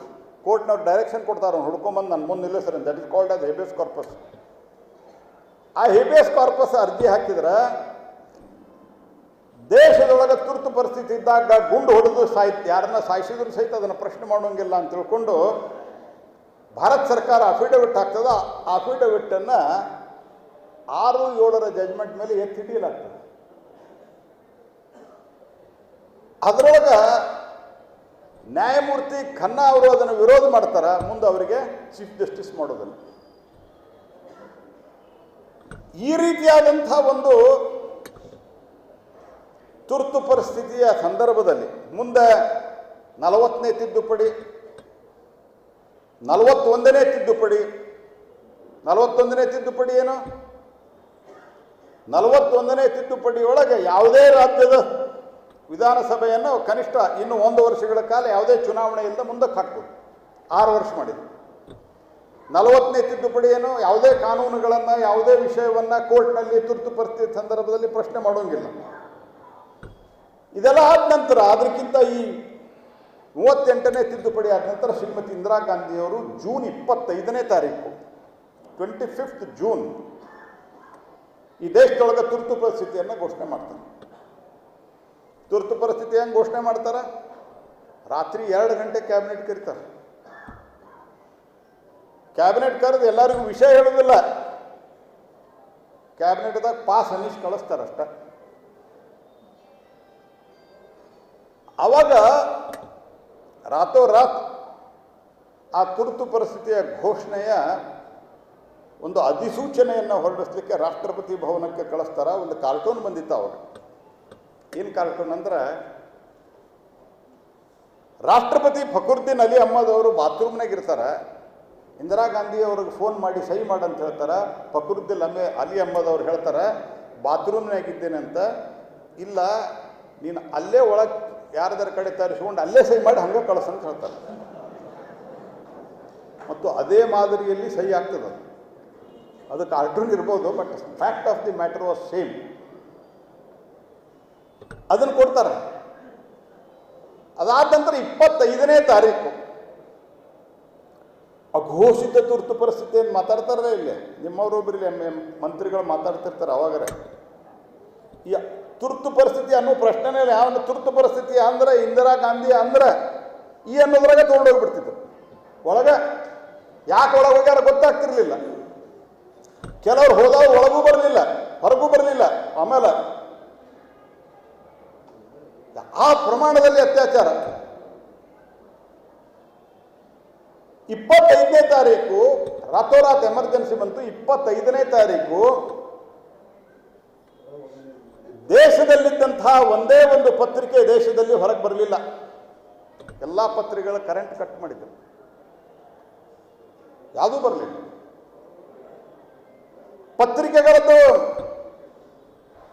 ಅವಾಗ ಇಷ್ಟು ಟಿವಿ ಚಾನಲ್ ಇರಲಿಲ್ಲ. ಒಂದೇ ದೂರದರ್ಶನ ಇತ್ತು, ಅದು ಇಂದಿರಾ ದರ್ಶನ ಆಯಿತು. ಆಕಾಶವಾಣಿ ಇಂದಿರಾವಾಣಿ ಆಯಿತು. 25 ಪತ್ರಿಕೆ ಬರಲಿಲ್ಲ, 26 ಪತ್ರಿಕೆ ಬರಲಿಲ್ಲ, 27 ಪತ್ರಿಕೆ ಬರಲಿಲ್ಲ, 28ಕ್ಕೆ ಪತ್ರಿಕೆ ಹೊರತರಲಿಕ್ಕೆ ಇಂದಿರಾ ಗಾಂಧಿಯವರು ಅನುಮತಿ ಕೊಟ್ಟರು. ಹೆಂಗೆ ಕೊಟ್ಟರು ಅನುಮತಿ? ಪತ್ರಿಕೆಯೊಳಗೆ ನೀವೇನು ಬರೀತೀರಿ ಅನ್ನೋದು ನಮಗೆ ತೋರಿಸಿ ಮಾಡ್ಬೇಕಂತ. ಮೊದಲ ಅಧಿಕಾರಿಗಳು ಹೋಗ್ತಿದ್ರು, ಪತ್ರಿಕೆಯೊಳಗೆ ಇಂದಿರಾ ಗಾಂಧಿಯವ್ರ ಪರವಾಗಿ ಮಾತ್ರ ಬರೀಬೇಕು, ತುರ್ತು ಪರಿಸ್ಥಿತಿಯ ಪರವಾಗಿ ಮಾತ್ರ ಬರೀಬೇಕು. ಇಂದಿರಾ ಗಾಂಧಿಯ ವಿರುದ್ಧ, ಸರ್ಕಾರದ ವಿರುದ್ಧ, ರಾಜ್ಯಗಳಲ್ಲಿದ್ದಂಥ ಕಾಂಗ್ರೆಸ್ ಸರ್ಕಾರದ ವಿರುದ್ಧ ಒಂದು ಶಬ್ದ ಬರೆಯುವಂಗಿಲ್ಲ. ಬರೆದ್ರೆ ಆ ಪೇಪರ್ ಓದ್ತಾ ಇರ್ತಿರ್ಲಿಲ್ಲ. 28ನೇ ತಾರೀಕು ಪತ್ರಿಕೆ ಹೊರಗೆ ತಂದಂಥ ಸಂದರ್ಭದಲ್ಲಿ ದೇಶದಲ್ಲಿದ್ದಂಥ ಎಲ್ಲ ಪತ್ರಿಕೆಗಳು ಇದನ್ನು ಒಪ್ಪಿಕೊಂಡು, ದೇಶದಲ್ಲಿ ಒಂದೇ ಒಂದು ಪತ್ರಿಕೆ, ಅದು ಇಂಡಿಯನ್ ಎಕ್ಸ್ಪ್ರೆಸ್ ಪತ್ರಿಕೆ, ರಾಮನಾಥ್ ಗೋಯಂಕ ಅಂತ ಹೇಳಿ ಅದರ ಓನರ್ ಕಮ್ ಎಡಿಟರ್ ಇದ್ರು. ರಾಮನಾಥ್ ಗೋಯಂಕ ಹೇಳಿದರು, ನಾನು ಇದನ್ನು ಒಪ್ಪೋದಿಲ್ಲ ಅಂತ. ಇಂದಿರಾ ಗಾಂಧಿ ಹೇಳ್ತಾರೆ ಅವರಿಗೆ, I will make you scrap ಅಂತ, ಇನ್ನು ಸ್ಕ್ರ್ಯಾಪ್ ಮಾಡ್ತೀನಿ ಅಂತ ಹೇಳಿ. ಇಂದಿರಾ ಗಾಂಧಿ ಹೇಳಿ, ರಾಮನಾಥ್ ಗೋಯಂಕ ವಾಪಸ್ ಹೇಳ್ತಾರೆ, I have come from scrap, ನಾನು ಅದರಿಂದ ಮತ್ತೆ ಎದ್ದು ಹೇಳ್ತೀನಿ ಅಂತ ಹೇಳ್ತಾರೆ. ಮರುದಿವಸ 28ನೇ ತಾರೀಕು ಬಂದಂಥ ಪತ್ರಿಕೆಯಲ್ಲಿ ಏಕೈಕ ಪತ್ರಿಕೆ, ಒಂದೇ ಒಂದು ಅಕ್ಷರ ಇರಲಾರದಂತೆ ಪತ್ರಿಕೆ ಮುಖಪುಟವನ್ನು, ಎಡಿಟೋರಿಯಲ್ ಜಾಗವನ್ನು ಖಾಲಿ ಬಿಟ್ಟು ಪ್ರಕಟಿಸ್ತಾರೆ. ಆ ಪತ್ರಿಕೆ ಹೆಸರು ಇಂಡಿಯನ್ ಎಕ್ಸ್ಪ್ರೆಸ್. ಧೈರ್ಯದಿಂದ ಹೋರಾಟ ಮಾಡ್ತಾರೆ. ಅನೇಕ ರೀತಿಯ ಅವ್ರ ಮೇಲೆ ಕೇಸ್ಗಳಾಗ್ತಾರೆ, ಅಡ್ವರ್ಟೈಸ್ಮೆಂಟ್ ಬಂದ್ ಮಾಡ್ತಾರೆ. ಬಂದ್ ಮಾಡಿ ಯಾರಾದರೂ ಅವರಿಗೆ ಅಡ್ವರ್ಟೈಸ್ಮೆಂಟ್ ಕೊಟ್ಟರೆ ಅವ್ರ ಮೇಲೆ ರೇಡ್ ಆಗ್ತಿತ್ತು, ಅವ್ರನ್ನ ಒಳಗೆ ಹಾಕ್ತಾಯಿದ್ರು, ಇವ್ರನ್ನೂ ಜೈಲಿಗೆ ಹಾಕಿದ್ರು, ಎಲ್ಲ ಆಯಿತು. ಆದ್ರೆ ಬಟ್ ಹಿ ಫಾಟ್. ಇದಾದ ನಂತರ ಆಕಾಶವಾಣಿಯೊಳಗೆ ಅವ್ರದ್ದೇ ಯಾವ ರೀತಿ ಸರ್ವಾಧಿಕಾರದ ಒಂದು ಪರಾಕಾಷ್ಠೆ ಮುಟ್ಟಿತ್ತು ಅಂತ ನಿಮಗೊಂದು ವಿಷಯವನ್ನು ನಿಮ್ಗೆ ಹೇಳಲಿಕ್ಕೆ ನಾನು ಬಯಸ್ತೇನೆ. ಅದರಲ್ಲಿ ಕಿಶೋರ್ ಕುಮಾರ್ ಕೇಳಿರೋದಿಲ್ಲ ಹೆಸರು? ಕಿಶೋರ್ ಕುಮಾರ್ ಅಂಥೇಳಿ ಒಬ್ಬ ಭಾಳ ದೊಡ್ಡ ಗಾಯಕರಾಗಿ ಹೋದಾರಲ್ಲ ನಮ್ಮ ದೇಶದಾಗ, ಭಾಳ ಜನ ಕೇಳಿರ್ತಾರೆ. ಯಾಕಂದರೆ ಇವತ್ತಿಗೂ ಅವರ ಹಾಡನ್ನು ಗುಣಗುಣಿಸೋರು ಭಾಳ ಜನ ಇದ್ದಾರೆ, ಇವತ್ತಿನ ಪೀಳಿಗೆಯವರು ಸಹಿತ. ಕಿಶೋರ್ ಕುಮಾರ್ಗೆ ಹೇಳಲಾಗ್ತದೆ, ನೀವು ಇಂದಿರಾ ಗಾಂಧಿಯವ್ರನ್ನ ಹೊಗಳಿ ಒಂದು ಹಾಡಾಡಬೇಕಂತ. ಕಿಶೋರ್ ಕುಮಾರ್ ಒಲ್ಲೆ ಅಂತಾರೆ. ಅವಾಗ ಏನು ಮಾಡ್ತಾರೆ, ಕಿಶೋರ್ ಕುಮಾರ್ ಅವರ ಹಾಡನ್ನು, ಕಿಶೋರ್ ಕುಮಾರ್ ಹಾಡಿದಂಥ ಸಿನಿಮಾ, ಕಿಶೋರ್ ಕುಮಾರ್ ಹಾಡಿದಂಥ ಹಾಡು, ಇದನ್ನು ಬ್ಯಾನ್ ಮಾಡ್ತಾರೆ. ಸಿನಿಮಾ ಥಿಯೇಟರ್ನಲ್ಲಿ ತೋರಿಸುವಂಗಿಲ್ಲ, ದೂರದರ್ಶನದಲ್ಲಿ ಅವರ ಹಾಡು ಬರುವಂಗಿಲ್ಲ, ಆಕಾಶವಾಣಿಯೊಳಗೆ ಅವ್ರು ಹಾಡು ಕೇಳಿಸೋಂಗಿಲ್ಲ. ಯಾಕಂದ್ರೆ ಅವು ಆಕಾಶವಾಣಿಯೊಳಗೆ ಹಾಡು ಕೇಳೋದು ಭಾಳ ಇತ್ತು. ಕೆಲವರು ಸಣ್ಣ ರೇಡಿಯೋ ಇಟ್ಕೊಂಡು ಅಡ್ಯಾಡ್ತಿದ್ರು. ನಿಮ್ಗೆ ಭಾಳ ಜನಕ್ಕೆ ನಾನು ಕಾಮೆಂಟ್ರಿ ಕೇಳ್ಬೇಕಾರೆ, ಇದು ಕೇಳ್ಬೇಕಾರೆ ಬಿನಾಕ ಅದು ಬಂದ್ ಮಾಡಿ. ಈ ಡ್ಯುಯೆಟ್ ಹಾಡ್ತಾರಲ್ಲ, ಅವ್ರು ಲತಾ ಮಂಗೇಶ್ಕರ್ ಅವ್ರ ಜೊತೆ ಭಾಳ ಹಾಡ್ತಿದ್ರು ಅವರು. ಲತಾ ಮಂಗೇಶ್ಕರ್ ಮತ್ತು ಕಿಶೋರ್ ಕುಮಾರ್ ಒಟ್ಟಿಗೆ ಹಾಡಾಡ್ತಿದ್ರಲ್ಲ, ನಿಮ್ಗೆ ಅವತ್ತಿಂದ ಎಲ್ಲರೂ ರೆಕಾರ್ಡ್ ಸಿಕ್ಕರೆ ಇವತ್ತು ಇರ್ಲಿಕ್ಕಿಲ್ಲ. ಅದು ಯಾಕಂದ್ರೆ ಟೆಕ್ನಾಲಜಿ ಎಷ್ಟಿರಲಿಲ್ಲ. ಆದರೆ ಹೆಂಗಿತ್ತು ಅಂತಂದ್ರೆ, ಕಿಶೋರ್ ಕುಮಾರ್ ಹಾಡಿದ ಹಾಡು ಕಟ್ ಮಾಡಿ ಬರೀ ಲತಾ ಮಂಗೇಶ್ಕರ್ ಹಾಡಿದ ಅಷ್ಟೇ ಕೇಳಿಸ್ತಿದ್ರು. ಎಂಥ ಐರೋನಿ ನೋಡ್ರಿ. ಇವರು ಕಿಸ್ದಾಗ ಸಂವಿಧಾನ ಇಟ್ಕೊಂಡು ಹೇಳತ್ತಲ್ಲ, ನಿಮ್ಮಲ್ಲಿಯವರು ಇದ್ದಾರೆ ಒಬ್ರು ಇಲ್ಲಿ, ಅವರ ಜಗತ್ನಾಗ ಪಂಡಿತರಂತ ತಿಳ್ಕೊಂಡಾರ ಅವರು. ಅವರೂ ಆದಿಯಾಗಿ ತುರ್ತು ಪರಿಸ್ಥಿತಿ ಏನಿತ್ತಂತ ಅವ್ರಿಗೆ ಗೊತ್ತಿಲ್ಲ. ಇದು ಬೌದ್ಧಿಕವಾಗಿ ಆಘಾತ ಮಾಡೋದು ಅಂತ. ಆದರೆ ಇನ್ನೊಂದು ಕಡೆ 2,20,000 ಮಂದಿಯನ್ನು ಅರೆಸ್ಟ್ ಮಾಡಿದ್ರು. 2,20,000 ಮಂದಿನ ಅರೆಸ್ಟ್ ಮಾಡಿದರು. ದೇಶದ ಜೈಲಿನ ಕೆಪಾಸಿಟಿ ಎಷ್ಟಿತ್ತು? 1,83,000. 2,20,000 23,000 ಎಲ್ಲಿಂದ ಅರೆಸ್ಟ್ ಮಾಡಿದ್ರೆ? ಬರೀ 18 ತಿಂಗಳದಾಗ. ಮೊದಲಿದ್ದವ್ರು ಬೇರೆ, ಇವ್ರನ್ನ ಒಯ್ದು ಅಲ್ಲೇ ತುರುಕಿದ್ರು, ಅರೆಸ್ಟ್ ಮಾಡಿದ್ರು. ನೀವು ನನಗೂ ಪ್ರಶ್ನೆ ಕೇಳ್ಬೋದು, ಬೊಮ್ಮಾಯಿ ಅವರಿಗೂ ಕೇಳ್ಬೋದು, ಎಲ್ರಿ ನಿಮಗೆಲ್ಲ ಫಿಗರ್ ಎಲ್ಲಿ ಸಿಗ್ತಾವಂತ. ಮುಂದೆ ಶಾ ಕಮಿಷನ್ ಅಂತ ಒಂದು ಮಾಡಿದ್ರು. ಶಾ ಕಮಿಷನ್ ರಿಪೋರ್ಟ್ದಾಗ ಅದ ಸಿ ಪಾಟೀಲ್ ರೀ, ಇವೆಲ್ಲ ಇಷ್ಟು ಕೆಪಾಸಿಟಿ ಇತ್ತು, ಇಷ್ಟು ಮಂದಿನ ಅರೆಸ್ಟ್ ಮಾಡಿದ್ರು, ಒಳಗೆ ಇಷ್ಟಿದ್ರು, ಅವ್ರನ್ನೂ ಅಲ್ಲೇ ಹಾಕಿದ್ರು. ಯಾರನ್ನು ಒಳಗೆ ಹಾಕಿದ್ರು? ಜಯಪ್ರಕಾಶ್ ನಾರಾಯಣ್ ಅವರಿಗೆ ಔಷಧಿಗಳನ್ನು ನಿರಾಕರಿಸಲಾಯಿತು. ಹಿಂಗಾಗಿ ಮುಂದೆ ಅವರು ಕಿಡ್ನಿ ಫೇಲ್ಯೂರಿಂದ ಸತ್ತೋದ್ರು. ಅವ್ರಿಗೆ ಮಷಿನ್ ಕೊಡ್ಬೇಕಾಗಿತ್ತು ಡಯಾಲಿಸಿಸ್ಗೆ. ಇನ್ ಟೈಮ್ ಮಷಿನ್ ಕೊಡಲಿಲ್ಲ ಡಯಾಲಿಸಿಸ್. ಜಯಪ್ರಕಾಶ್ ನಾರಾಯಣರಂಥ ಮೇರು ವ್ಯಕ್ತಿತ್ವದ ವ್ಯಕ್ತಿ ಅದೇ ಕಾರಣದಿಂದ ಮುಂದೆ ಎಮರ್ಜೆನ್ಸಿ ಹೋದ ನಂತರ ಅವರು ಅದೇ ಇದರಲ್ಲಿ ಸತ್ತು ಹೋಗ್ತಾರೆ. ಅಟಲ್ ಬಿಹಾರಿ ವಾಜಪೇಯಿ, ಲಾಲ್ ಕೃಷ್ಣ ಅದ್ವಾನಿ, ಮಧು ದಂಡವತೆ, ರಾಜನಾರಾಯಣ್, LK ಅದ್ವಾನಿ, ಭಾವುರಾವ್ ದೇವರ ಸಂಘದವರು, ಮುರಾರ್ಜಿ ದೇಸಾಯಿ, ರಾಮಕೃಷ್ಣ ಹೆಗಡೆ ಎಲ್ಲರನ್ನೂ ಅರೆಸ್ಟ್ ಮಾಡಿದ್ರು. ಇಲ್ಲಿ ಬಂದಿದ್ದರು ನಮ್ಮ ಅದ್ವಾನಿ ಅವರು ಬೆಂಗಳೂರಿಗೆ ಬಂದಿದ್ದರು ಪಾರ್ಲಿಮೆಂಟರಿ ಸ್ಟ್ಯಾಂಡಿಂಗ್ ಕಮಿಟಿ ಮೀಟಿಂಗಕ್ಕೆ, ಅಲ್ಲೇ ಹಿಡಿದು ಹಾಕಿಬಿಟ್ರು. ಅದ್ವಾನಿಯವರು ಭಾಳ ಆಮೇಲೆ ಹಾಸ್ಯಮಯವಾಗಿ ಹೇಳ್ತಾ ಇದ್ದರು, ಇಂದಿರಾ ಗಾಂಧಿ ನನ್ನ 18 ತಿಂಗಳು ಜೈಲಿನೊಳಗೆ ಇಟ್ಟರು, ನನಗೆ ಅಷ್ಟೋ ತನಕ ಕನ್ನಡ ಸ್ವಲ್ಪ ಓದ್ಲಿಕ್ಕೆ ಕಲ್ತಿದ್ದೆ, ಇನ್ನೊಂದು 6 ತಿಂಗಳು ಇಟ್ಟಿದ್ದೆ ಅಂತಂದ್ರೆ ನಾ ಪೂರಾ ಕನ್ನಡ ಮಾತಾಡ್ತಿದ್ದೆ ಅಂತ ಹಾಸ್ಯ ಮಾಡ್ತಾ ಇದ್ದೆ. ಇಲ್ಲೇ ಇಟ್ರು. ರಾಮಕೃಷ್ಣ ಹೆಗಡೆ ಅವರು ಒಂದೇ ಸೆಲ್ನಾಗಿದ್ದರು, ಅರೆಸ್ಟ್ ಮಾಡಿದ್ರು.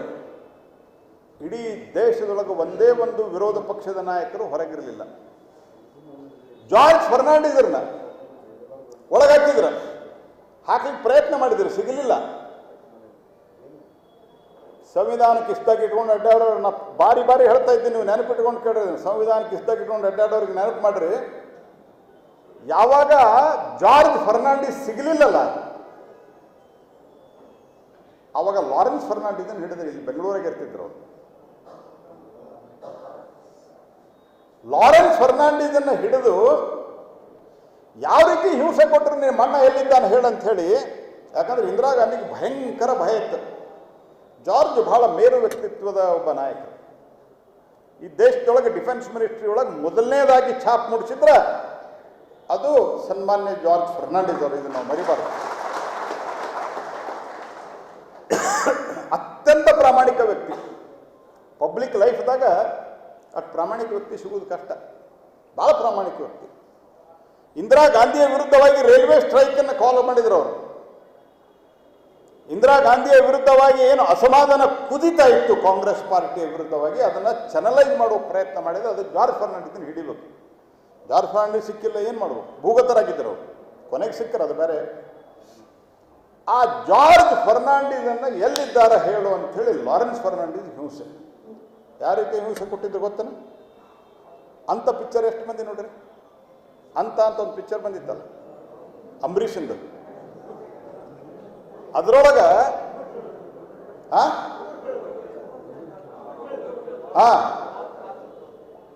ಪಕ್ಕಡ್ಲೆ ಕಟ್ಟಿಂಗ್ ಪ್ಲೇಯರ್ಗೆ ಅಂಬರೀಷ್ ಅವರ ಉಗುರು ಕಿತ್ತಾರೆ. ಆ ರೀತಿಯಾದಂಥ ನಿಜವಾದ ಹಿಂಸೆ ಅದು ಸಿನಿಮಾದಾಗಿತ್ತು. ಇದು ನಿಜ ಜೀವನದಲ್ಲಿ ಅಂಬರೀಷ್ ಅವ್ರಿಗೆ ಯಾವ ರೀತಿ ಸಿನಿಮಾದಾಗ ಹಿಂಸೆ ಕೊಟ್ಟಿದ್ರು, ನಿಜ ರೂಪದಲ್ಲಿ ಹಿಂಸೆಯನ್ನು ಲಾರೆನ್ಸ್ ಫರ್ನಾಂಡಿಸ್ ಕೊಟ್ಟು ಹೊಡೆದು ಅವ್ರನ್ನ ತಂದು ರೈಲ್ವೆ ಹಳಿ ಪಕ್ಕಕ್ಕೆ ಒಗಿತಾರೆ, ಸತ್ತೋದ ಅಂಥೇಳಿ. ಆದರೆ ದೈವ ಗಟ್ಟಿರ್ತದ, ಆತ ಬದುಕ್ತಾನೆ, ಪ್ರೈವೇಟ್ ಹಾಸ್ಪಿಟಲ್ ಟ್ರೀಟ್ಮೆಂಟ್ ತೊಗೊಂಡು ಹೊರಗೆ ಬರ್ತಾನೆ. ಬಂದ ನಂತರ ಅವರು ತುರ್ತು ಪರಿಸ್ಥಿತಿಯ ನಂತರ ಹೇಳ್ತಾನೆ, ಇನ್ಸ್ಪೆಕ್ಟರ್ ಹೆಸರು ಹೇಳ್ತಾರೆ, ಲಾರೆನ್ಸ್ ಫರ್ನಾಂಡಿಸು ನಿಮ್ಮಣ್ಣ ಎಲ್ಲಿದ್ದಾನಂತ ಹೇಳಲಿಲ್ಲ ಅಂದ್ರೆ ನಿನ್ನ 75 ವರ್ಷೀಯ ಹೃದಯದ ಬೇನೆಯಿಂದ ಬಳಲ್ತಾ ಇರೋಂಥ ನಿನ್ನ ತಾಯಿಯ ಮೇಲೆ ನಿನ್ನ ಮುಂದೆ ಅತ್ಯಾಚಾರ ಮಾಡ್ತೀನಿ ಅಂತ ಇನ್ಸ್ಪೆಕ್ಟರ್ ಹೆದರಿಸ್ತಾನೆ. ಇದು ತುರ್ತು ಪರಿಸ್ಥಿತಿ.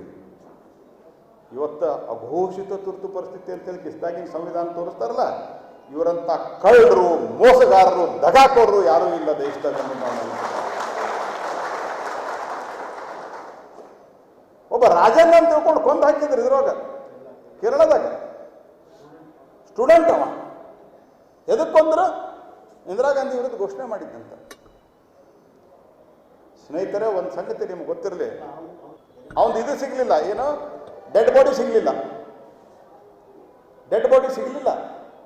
ಮುಂದೆ ಆದ ನಂತರ ಶಾ ಕಮಿಷನ್ ರಿಪೋರ್ಟ್ ಆಯಿತು, ಎನ್ಕ್ವೈರಿ ಆಯಿತು. ಹೆಂಗಿತ್ತು ದೇಶದಾಗ? ಅದರ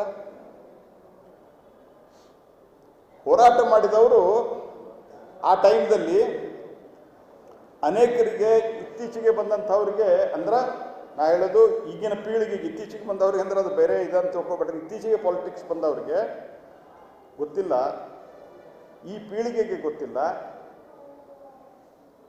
ನಾ ಕೇರಳಕ್ಕೆ ಹೋಗಿದ್ದೆ ಮೊನ್ನೆ ಇದೇ ಕಾರ್ಯಕ್ರಮಕ್ಕೆ. CPI ಕಾಂಗ್ರೆಸ್ ಪಾರ್ಟಿ ಒಂದು ಸರ್ಕಾರದಾಗಿದ್ದರು, ಅವರು ಜಾಯಿಂಟ್ ಸರ್ಕಾರ. ತುರ್ತು ಪರಿಸ್ಥಿತಿಯನ್ನು ಬೆಂಬಲಿಸಿದಂಥವರು ಕಮ್ಯುನಿಸ್ಟ್ ಪಾರ್ಟಿ ಆಫ್ ಇಂಡಿಯಾದವರು. ಭಾಳ ಭಾಷಣ ಮಾಡ್ತಾರೆ, ತುರ್ತು ಪರಿಸ್ಥಿತಿ, ಅಘೋಷಿತ ತುರ್ತು ಪರಿಸ್ಥಿತಿ. ಅವರು ಅವ್ರ ಜೋಡಿ ಕೂಡ ಇಂಡಿಯಾ ಅವ್ರ ಜೋಡಿ.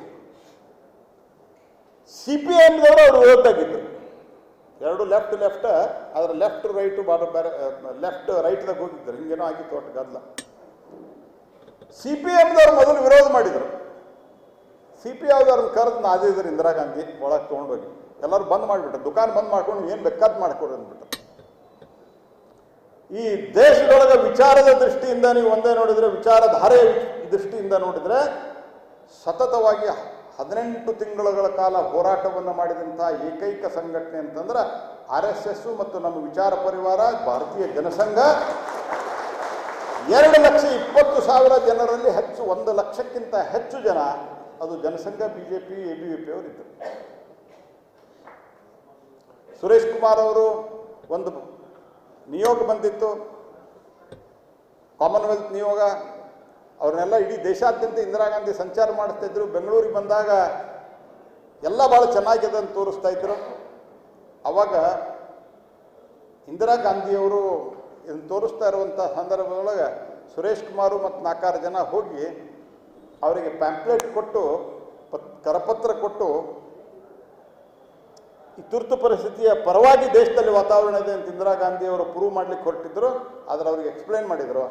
ಆದರೆ ಆ ನಿಯೋಗದ ಮುಂದೆಯೇ ಇವರನ್ನ ಬಸ್ನಿಂದ ಹೊರತಳೆದು ಮನಬಂದಂತೆ ಹೊಡೆದು ಪೊಲೀಸ್ ಸ್ಟೇಷನ್ದೊಳಗೆ ಏರೋಪ್ಲೇನ್ ಹತ್ತಿಸಿ ಆನಂತರ ಇವರನ್ನು ಜೈಲಿಗೆ ತಳ್ತಾರೆ. ಆನಂತರ ದಿಲ್ಲಿಯೊಳಗೆ ತುರ್ಕ್ಮನ್ ಗೇಟ್ ಪ್ರಕರಣ. 1,07,00,000 ಜನಕ್ಕೆ ಯಾವುದೇ ರೀತಿಯಾದಂಥ ಸಂರಕ್ಷಣೆ ಇರಲಾರದೆ, ಪೂರ್ವ ತಯಾರಿ ಇರಲಾರದೆ ಸ್ಟರ್ಲೈಸೇಷನ್ ಮಾಡಿದ್ರು. ನಸಾಬಂದಿ ಅಂದ್ರೆ ಫ್ಯಾಮಿಲಿ ಪ್ಲಾನಿಂಗ್ ಆಪರೇಷನ್. ಹಾದ್ಯಾಗ ಹೊಂಟವ್ರು ಹಿಡ್ಕೊಂಬರೋದು, ನರ ಕತ್ತರಿಸೋದು. ಎಲ್ಲಿ ಇದ್ರೋಗ ಎಲ್ಲ ಕತ್ತರಿಸಿದ್ರು. ಪರಿಣಾಮ ಏನಾಯ್ತು? 1,744 ಜನ ಸತ್ರು. ಯಾಕೆ? ನಂಜರಿತು. ಎನ್ಕ್ವೈರಿ ಇಲ್ಲ. ಯಾರು ಮಾಡಿದ್ದು? ಏನೂ ಅಧಿಕಾರ ಇಲ್ಲಂತ ಸಂಜಯ್ ಗಾಂಧಿ. ಇದು ತುರ್ತು ಪರಿಸ್ಥಿತಿ. ಇವನ್ನ ನೆನಪಿಟ್ಟುಕೊಳ್ಳುವಂಥ ಅಗತ್ಯತೆ ಯಾಕಿದೆ ಅಂತ ಕೇಳ್ತಾರಲ್ಲ, ಇದಕ್ಕೆ ಅಗತ್ಯ ಇದೆ. ಈ ರೀತಿಯಾದಂಥ ಅತ್ಯಾಚಾರವನ್ನು ಮಾಡಿದ್ರು. ಅದೇ ಪರಿಣಾಮ, ಅದೇ ರೀತಿಯಾದಂಥ ಪ್ರಯತ್ನವನ್ನು ಇವತ್ತು ಎಲ್ಲೆಲ್ಲಿ ದೇಶದೊಳಗೆ ಗಾಡಿ ಬಂದು ಅಂತಂದ್ರೆ ಪೊಲೀಸ್ ಜೀಪ್, ಇದು ಫ್ಯಾಕ್ಟ್ ಇದೆ. ಎಲ್ಲ ಹೇಳಲಿಕ್ಕೆ ಆಗೋದಿಲ್ಲ ಅಂತ ನಾ ಹೇಳಿಲ್ಲ. ಈ ಬುಗಿಲು ಅಂತ ಒಂದು ಸಿನಿಮಾ, ಒಂದು ಪುಸ್ತಕ ಬಂದ, ಆ ಪುಸ್ತಕ ಹೋದ್ರಿ. ಈಗ ಗಾಡಿ ಒಳಗೆ ತುಂಬ್ಕೊಂಡು ಹೋಗ್ತಿದ್ರು. ಇದು ಫ್ಯಾಕ್ಟ್ ಇದೆ. ಇದೆಲ್ಲ ಮುಂದೂ ತುರ್ತು ಪರಿಸ್ಥಿತಿಯ ನಂತರವೂ ಸಹಿತ ಭಾಳ ಜನ ನರೇಷನ್ ಮಾಡ್ಯಾರ ಇದನ್ನು. 77ರಾಗ ನಾವು ಅವಾಗ PUC ಬಂದಿದ್ವಿ, 78ಕ್ಕೆ, ಸಾರಿ 80ಕ್ಕೆ PUC ಬಂದಿದ್ವಿ. ಅವಾಗೆಲ್ಲ ನಡೀತಾ ಇರ್ತದೆ ಚರ್ಚೆ. ಪೊಲೀಸ್ ಗಾಡಿ ಬಂತಂದ್ರೆ, ಸರ್ಕಾರಿ ಗಾಡಿ ಬಂತಂದ್ರೆ ಗಂಡಸರು ಓಡಿ ಹೋಗ್ತಿದ್ರು. ಯಾಕಂದ್ರೆ ಕರ್ಕೊಂಡೋಗಿ ನರ ಕತ್ತರಿಸ್ತಾರಂತ. ಇದು ನಿಮಗೆ ನಗಿ ಅನ್ನಿಸ್ತದ. ಅದ್ರ ಅನೇಕರ ಮದುವೆ ಆಗಲಾರ್ದವ್ರದಾಯ್ತು. ಆತ್ಮಹತ್ಯೆ ಮಾಡ್ಕೊಂಡ್ರಿ ಜನ. People committed suicide. ಈ ರೀತಿಯಾದಂಥ ಅತ್ಯಾಚಾರದ ಪರಾಕಾಷ್ಠೆ. ಆಮೇಲೆ ಜಾರ್ಜ್ ಫರ್ನಾಂಡಿಸ್ ಅರೆಸ್ಟ್ ಆಗ್ತಾರೆ. ಜಾರ್ಜ್ ಫರ್ನಾಂಡಿಸ್ ಬೆಡಿ ಹೆಂಗೆ ಹಾಕಿದ್ರು? 2 ಕೈಯಾಗಿ ಬೆಡಿ, 2 ಸಾಲು, ಇಲ್ಲೇ ಕೊರಳಿಗೆ. ಇವತ್ತಿಗೂ ಆ ಫೋಟೋ ಇಲ್ಲೆಲ್ಲಿ ಹಾಕಿಲ್ಲ, ಯಾಕೋ ನಾ ಅದನ್ನು ನೋಡ್ತಾ ಇದ್ದೆ. ಅವರು ಹೊರಗಡೆ ಬಂದು ಹಿಂಗೆ ಕೈ ಮಾಡ್ತಾರೆ. ಆಮೇಲೆ ಆ ಫೋಟೋ ಇವತ್ತಿಗೂ ಫೇಮಸ್ ಅದು. ಅವರು ಮುಜಫರ್ ನಗರದಿಂದ ಚುನಾವಣೆಗಿಂತ 3.5 ಲಕ್ಷ ಓಟ್ಲೆ ಗೆಲ್ತಾರೆ ಆ ಸಂದರ್ಭದಲ್ಲಿ, ಜೈಲಿನಾಗಿಂದ. ಸೊ ಈ ತುರ್ತು ಪರಿಸ್ಥಿತಿಯ ವಿರುದ್ಧವಾದಂತಹ ಕಾರ್ಯಕ್ರಮ ನಡೆಸಲಿಕ್ಕೆ ಕಾರಣ ಅಂತಂದ್ರೆ ಇವತ್ತಿಗೂ ಕೂಡ ಅಲ್ಲೇ ಮಂಗಳೂರಾಗ ಒಂದು ಕೋಮಿನವ್ರಿಗೆ ಮಾತ್ರ ಸಪೋರ್ಟ್ ಮಾಡಿ, ಆಮೇಲಿಂದ ಈಗ ಒಂದು ಮಿಸ್ಇನ್ಫಾರ್ಮೇಷನ್ ಕ್ಯಾಂಪೇನ್, ಏನದು ತಪ್ಪು ಸುದ್ದಿಗಳನ್ನು ಹರಡಿದ್ರೆ ಶಿಕ್ಷೆ ಅಂತ. ನಾ ಸಿದ್ದರಾಮಯ್ಯಗೆ ಹೇಳಿದ್ದೆ ನಿನ್ನೆ ಮೊನ್ನೆ ಯಾವಾಗ ಒಂದು ಸರ್ತೆ ಮೊದಲನೇ ಶಿಕ್ಷೆ ನಿಮ್ಗೆ ಆಗ್ಬೇಕು, ಯಾಕಂದ್ರೆ ಕೋವಿಡ್ ವ್ಯಾಕ್ಸಿನ್ ಹಾರ್ಟ್ ಅಟ್ಯಾಕ್ ಆಗ್ಯದ ಅಂತ ಹೇಳ್ಯಾರ. ಮತ್ತೆ ಸಿದ್ದರಾಮಯ್ಯನ ತೊಗೊಂಡಾರ. ಮತ್ತೆ ಅಲ್ಲೇ ಕರಾವಳಿಯೊಳಗೆ ಹೇಳ್ತಾರ, ಯಾರಾದರೂ ಏನು ಭಾಷಣ ಮಾಡಿದ್ರು ಒಳಗ ನೀವು ಅಂತಾರೆ. ಆ ಚಕ್ರವರ್ತಿ ಸೂಲಿಬೆಲೆ ಹೋದ್ರೆ ಹೇಳ್ತಾರೆ ನೀ ರಾಜಕೀಯ ಮಾತಾಡೋಂಗಿಲ್ಲ ಅಂತ SP ಸೂಚನೆ ಕೊಡ್ತಾನೆ. ಎಂತ ನೋಡ್ರಿ, ಇದೇ ರೀತಿ ತುರ್ತು ಪರಿಸ್ಥಿತಿ ಒಳಗಾಗಿತ್ತು. ಕಾಂಗ್ರೆಸ್ ಪಾರ್ಟಿಯ DNA ಒಳಗೆ, ಕಾಂಗ್ರೆಸ್ ಪಾರ್ಟಿಯ ಸ್ವಭಾವದೊಳಗೆ, ನಕಲಿ ಗಾಂಧಿ ಪರಿವಾರದ ಸ್ವಭಾವದೊಳಗೆ ಸಂವಿಧಾನ ಮತ್ತು ಪ್ರಜಾಪ್ರಭುತ್ವ ಇಲ್ಲ ಸ್ನೇಹಿತರೆ. ಅದಕ್ಕಾಗಿ ಬಾಬಾ ಸಾಹೇಬ್ ಅಂಬೇಡ್ಕರ್ ಅವರಿಗೆ ಅಪಮಾನ ಮಾಡಿದರು. ಭಾಳ ವಿಚಿತ್ರ ಅಂದ್ರೆ ಬಾಬಾ ಸಾಹೇಬ್ ಅಂಬೇಡ್ಕರ್ ಅವ್ರನ್ನ ಸೋಲಿಸಿದ ಸಾವರ್ಕರ್ ಅಂತ ಹೇಳ್ತಾರೆ ನಮ್ಮ ಖರ್ಗೆ ಸಾಹೇಬರು. ಅಲ್ರಿ, ಬಾಬಾ ಸಾಹೇಬ್ ಅಂಬೇಡ್ಕರ್ ವಿರುದ್ಧ ಕ್ಯಾಂಡಿಡೇಟು ವಿನಾಯಕ್ ದಾಮೋದರ್ ಸಾವರ್ಕರ್ ಹಾಕಿದ್ರ? ಕ್ಯಾಂಡಿಡೇಟ್ ಹಾಕಿದ್ದು ಕಾರಜೋಳಕರ್ ಅನ್ನುವಂಥ ಒಬ್ಬ ವ್ಯಕ್ತಿನ, ಯಾರು ಬಾಬಾ ಸಾಹೇಬ್ ಅಂಬೇಡ್ಕರ್ ಅವರ ಅಸಿಸ್ಟೆಂಟ್ ಇದ್ದರು, ಅವ್ರನ್ನ ಹಾಕಿದ್ದು ಇವರು. ಬಾಬಾ ಸಾಹೇಬ್ ಅಂಬೇಡ್ಕರ್ಗೆ ಪದ್ಮಶ್ರೀ ಇಲ್ಲ, ಪದ್ಮಭೂಷಣ ಇಲ್ಲ, ಪದ್ಮವಿಭೂಷಣ ಇಲ್ಲ, ಭಾರತ ರತ್ನ ಅಂತೂ ಇಲ್ಲೇ ಇಲ್ಲ ಕಾಂಗ್ರೆಸ್ಸಿನ ಕಾಲದೊಳಗೆ. ಈ ಕಾರಜೋಳಕರ್ಗೆ ಪದ್ಮಭೂಷಣ ಕೊಟ್ಟರೆ ಎದಕ್ಕೆ? ಅಂಬೇಡ್ಕರ್ ಅವ್ರನ್ನ ಸೋಲ್ಸಾನ ಅನ್ನೋ ಒಂದೇ ಒಂದು ಕಾರಣಕ್ಕೆ. ಹೀಗಾಗಿ ಕಾಂಗ್ರೆಸ್ ಪಾರ್ಟಿಯೊಳಗೆ ಬಾಬಾ ಸಾಹೇಬ್ ಅಂಬೇಡ್ಕರ್ ಮಾಡಿದ ಸಂವಿಧಾನ, ಕಾಂಗ್ರೆಸ್ ಪಾರ್ಟಿಯೊಳಗೆ ಪ್ರಜಾಪ್ರಭುತ್ವ ಎಂದೂ ಇರಲಿಲ್ಲ. ಈ ದೇಶದೊಳಗೆ ಶಾಬಾನು ಪ್ರಕರಣ ಮುಂದೂ ಹೇಳ್ತೇನೆ ನಾನು. ಯಾಕೆ ಇದನ್ನು ಹೇಳ್ತಾ ಇದ್ದೇನೆ ಅಂದರೆ ತುರ್ತು ಪರಿಸ್ಥಿತಿ ಸಂಬಂಧ ಇರಲಿಕ್ಕಿಲ್ಲ. ಯಾವತ್ತೂ ಅವರು ನ್ಯಾಯಾಂಗ, ದೇಶದಲ್ಲಿರುವಂತಹ ಒಂದು ವ್ಯವಸ್ಥೆ ಇದು ಯಾವುದೂ ಒಪ್ಕೊಳ್ಳಿಲ್ಲ. ಇವತ್ತು ಹೇಳ್ತಾರೆ ಕಾನ್ಸ್ಟಿಟ್ಯೂಷನ್ ಅಂತ ಹೇಳಿ. 42ನೇ ಕಾನ್ಸ್ಟಿಟ್ಯೂಷನ್ ತಿದ್ದುಪಡಿಯನ್ನು ತಂದ್ರೆ 50-60% ಸಂವಿಧಾನನ ಬದಲಿಗಿತ್ತು. ಒರಿಜಿನಲ್ ಸಂವಿಧಾನಕ್ಕೂ ಇವ್ರು ತಂದ ಸಂವಿಧಾನಕ್ಕೂ ಅಜಗಜಾಂತರ ವ್ಯತ್ಯಾಸ ಇತ್ತು. ಈ ರೀತಿ ದೇಶದಲ್ಲಿ ಅನ್ಯಾಯ, ಅತ್ಯಾಚಾರ, ಹಿಂಸೆ, ಪೊಲೀಸ್ ಆಡಳಿತ, ಭ್ರಷ್ಟಾಚಾರ, ಬೆಲೆ ಏರಿಕೆ ಮತ್ತು ಕೊನೆಗೆ ಹೇಳಿದ್ದೇನು, ಪ್ರತಿ ಸರ್ತೆ ಒಂದು ಮಾತು ಹೇಳೋರು. ನೀವು ನೆನಪು ಮಾಡ್ಕೊರಿ, ಇತ್ತೀಚೆಗೊಂದು ಯೂಟ್ಯೂಬ್ದಾಗೂ ಬಂದದ. ಯೂಟ್ಯೂಬ್ದಾಗ ಬೇರೆ ಬೇರೆ ನೋಡೋದಕ್ಕಿಂತ ಇದನ್ನೊಂದು ಸ್ವಲ್ಪ ನೋಡ್ರಿ. ನೆಹರು ಅವರು ಬಡತನದ ಬಗ್ಗೆ ಮಾತಾಡಿದ್ದಾರೆ. ಬಡತನ ನಿರ್ಮೂಲನೆ ನಮ್ಮ ಪ್ರಥಮ ಆದ್ಯತೆ ಅಂತ. ಯಾರು? ಪಂಡಿತ್ ಜವಾಹರ್ಲಾಲ್ ನೆಹರು. ಅದಾದ ನಂತರ ಇಂದಿರಾ ಗಾಂಧಿ ಭಾಷಣ ಕೇಳ್ರಿ ಅವರು, CC ಪಾಟೀಲ್ರ ಅವ್ರ ಭಾಷಣ ಏನದ? ಗರೀಬಿ ಹಟಾವ್ ಘೋಷಣೆ ಭಾಷಣ. ಇದರಿಂದ ಲಾಲ್ ಕಿಲಾದಿಂದ, ಕೆಂಪು ಕೋಟೆಯಿಂದ ಬಡತನ ನಿರ್ಮೂಲನೆ ನಮ್ಮ ಪ್ರಥಮ ಆದ್ಯತೆ. ರಾಜೀವ್ ಗಾಂಧಿ ಬಂದರು, ಅವ್ರದ್ದೇನು? ಹಮೇ ಯೇ ದೇಖ್ನಾ ಹೇ, ಗರೀಬಿ ಕೈಸೆ ಹಟಾನಾ ಹೇ, ಹಮ್ ಯೇ ಕರ್ನಾ ಹೇ ಅಂತ ಹಿಂಗೆ ಮಾತಾಡಿದರು. ಗರೀಬಿ.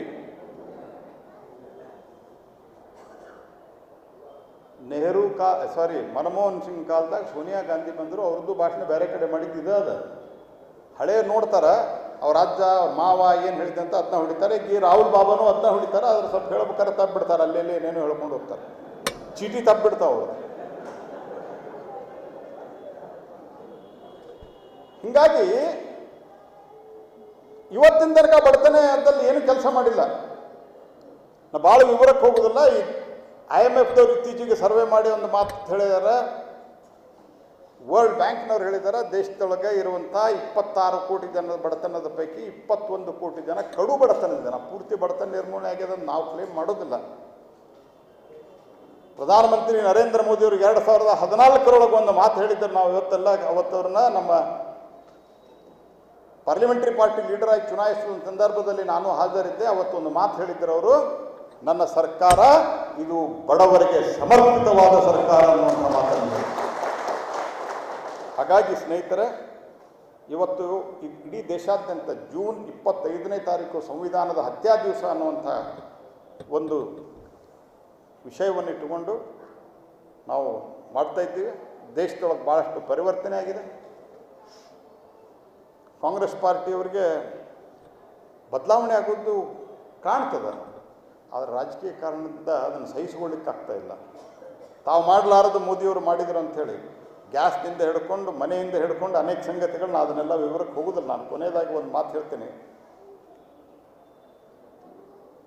ಇವ್ರ ಕಾಲದೊಳಗೆ 2,80,000 ಕೋಟಿ ಇತ್ತು, 2,03,000 ಕೋಟಿ ಇತ್ತು defence budget.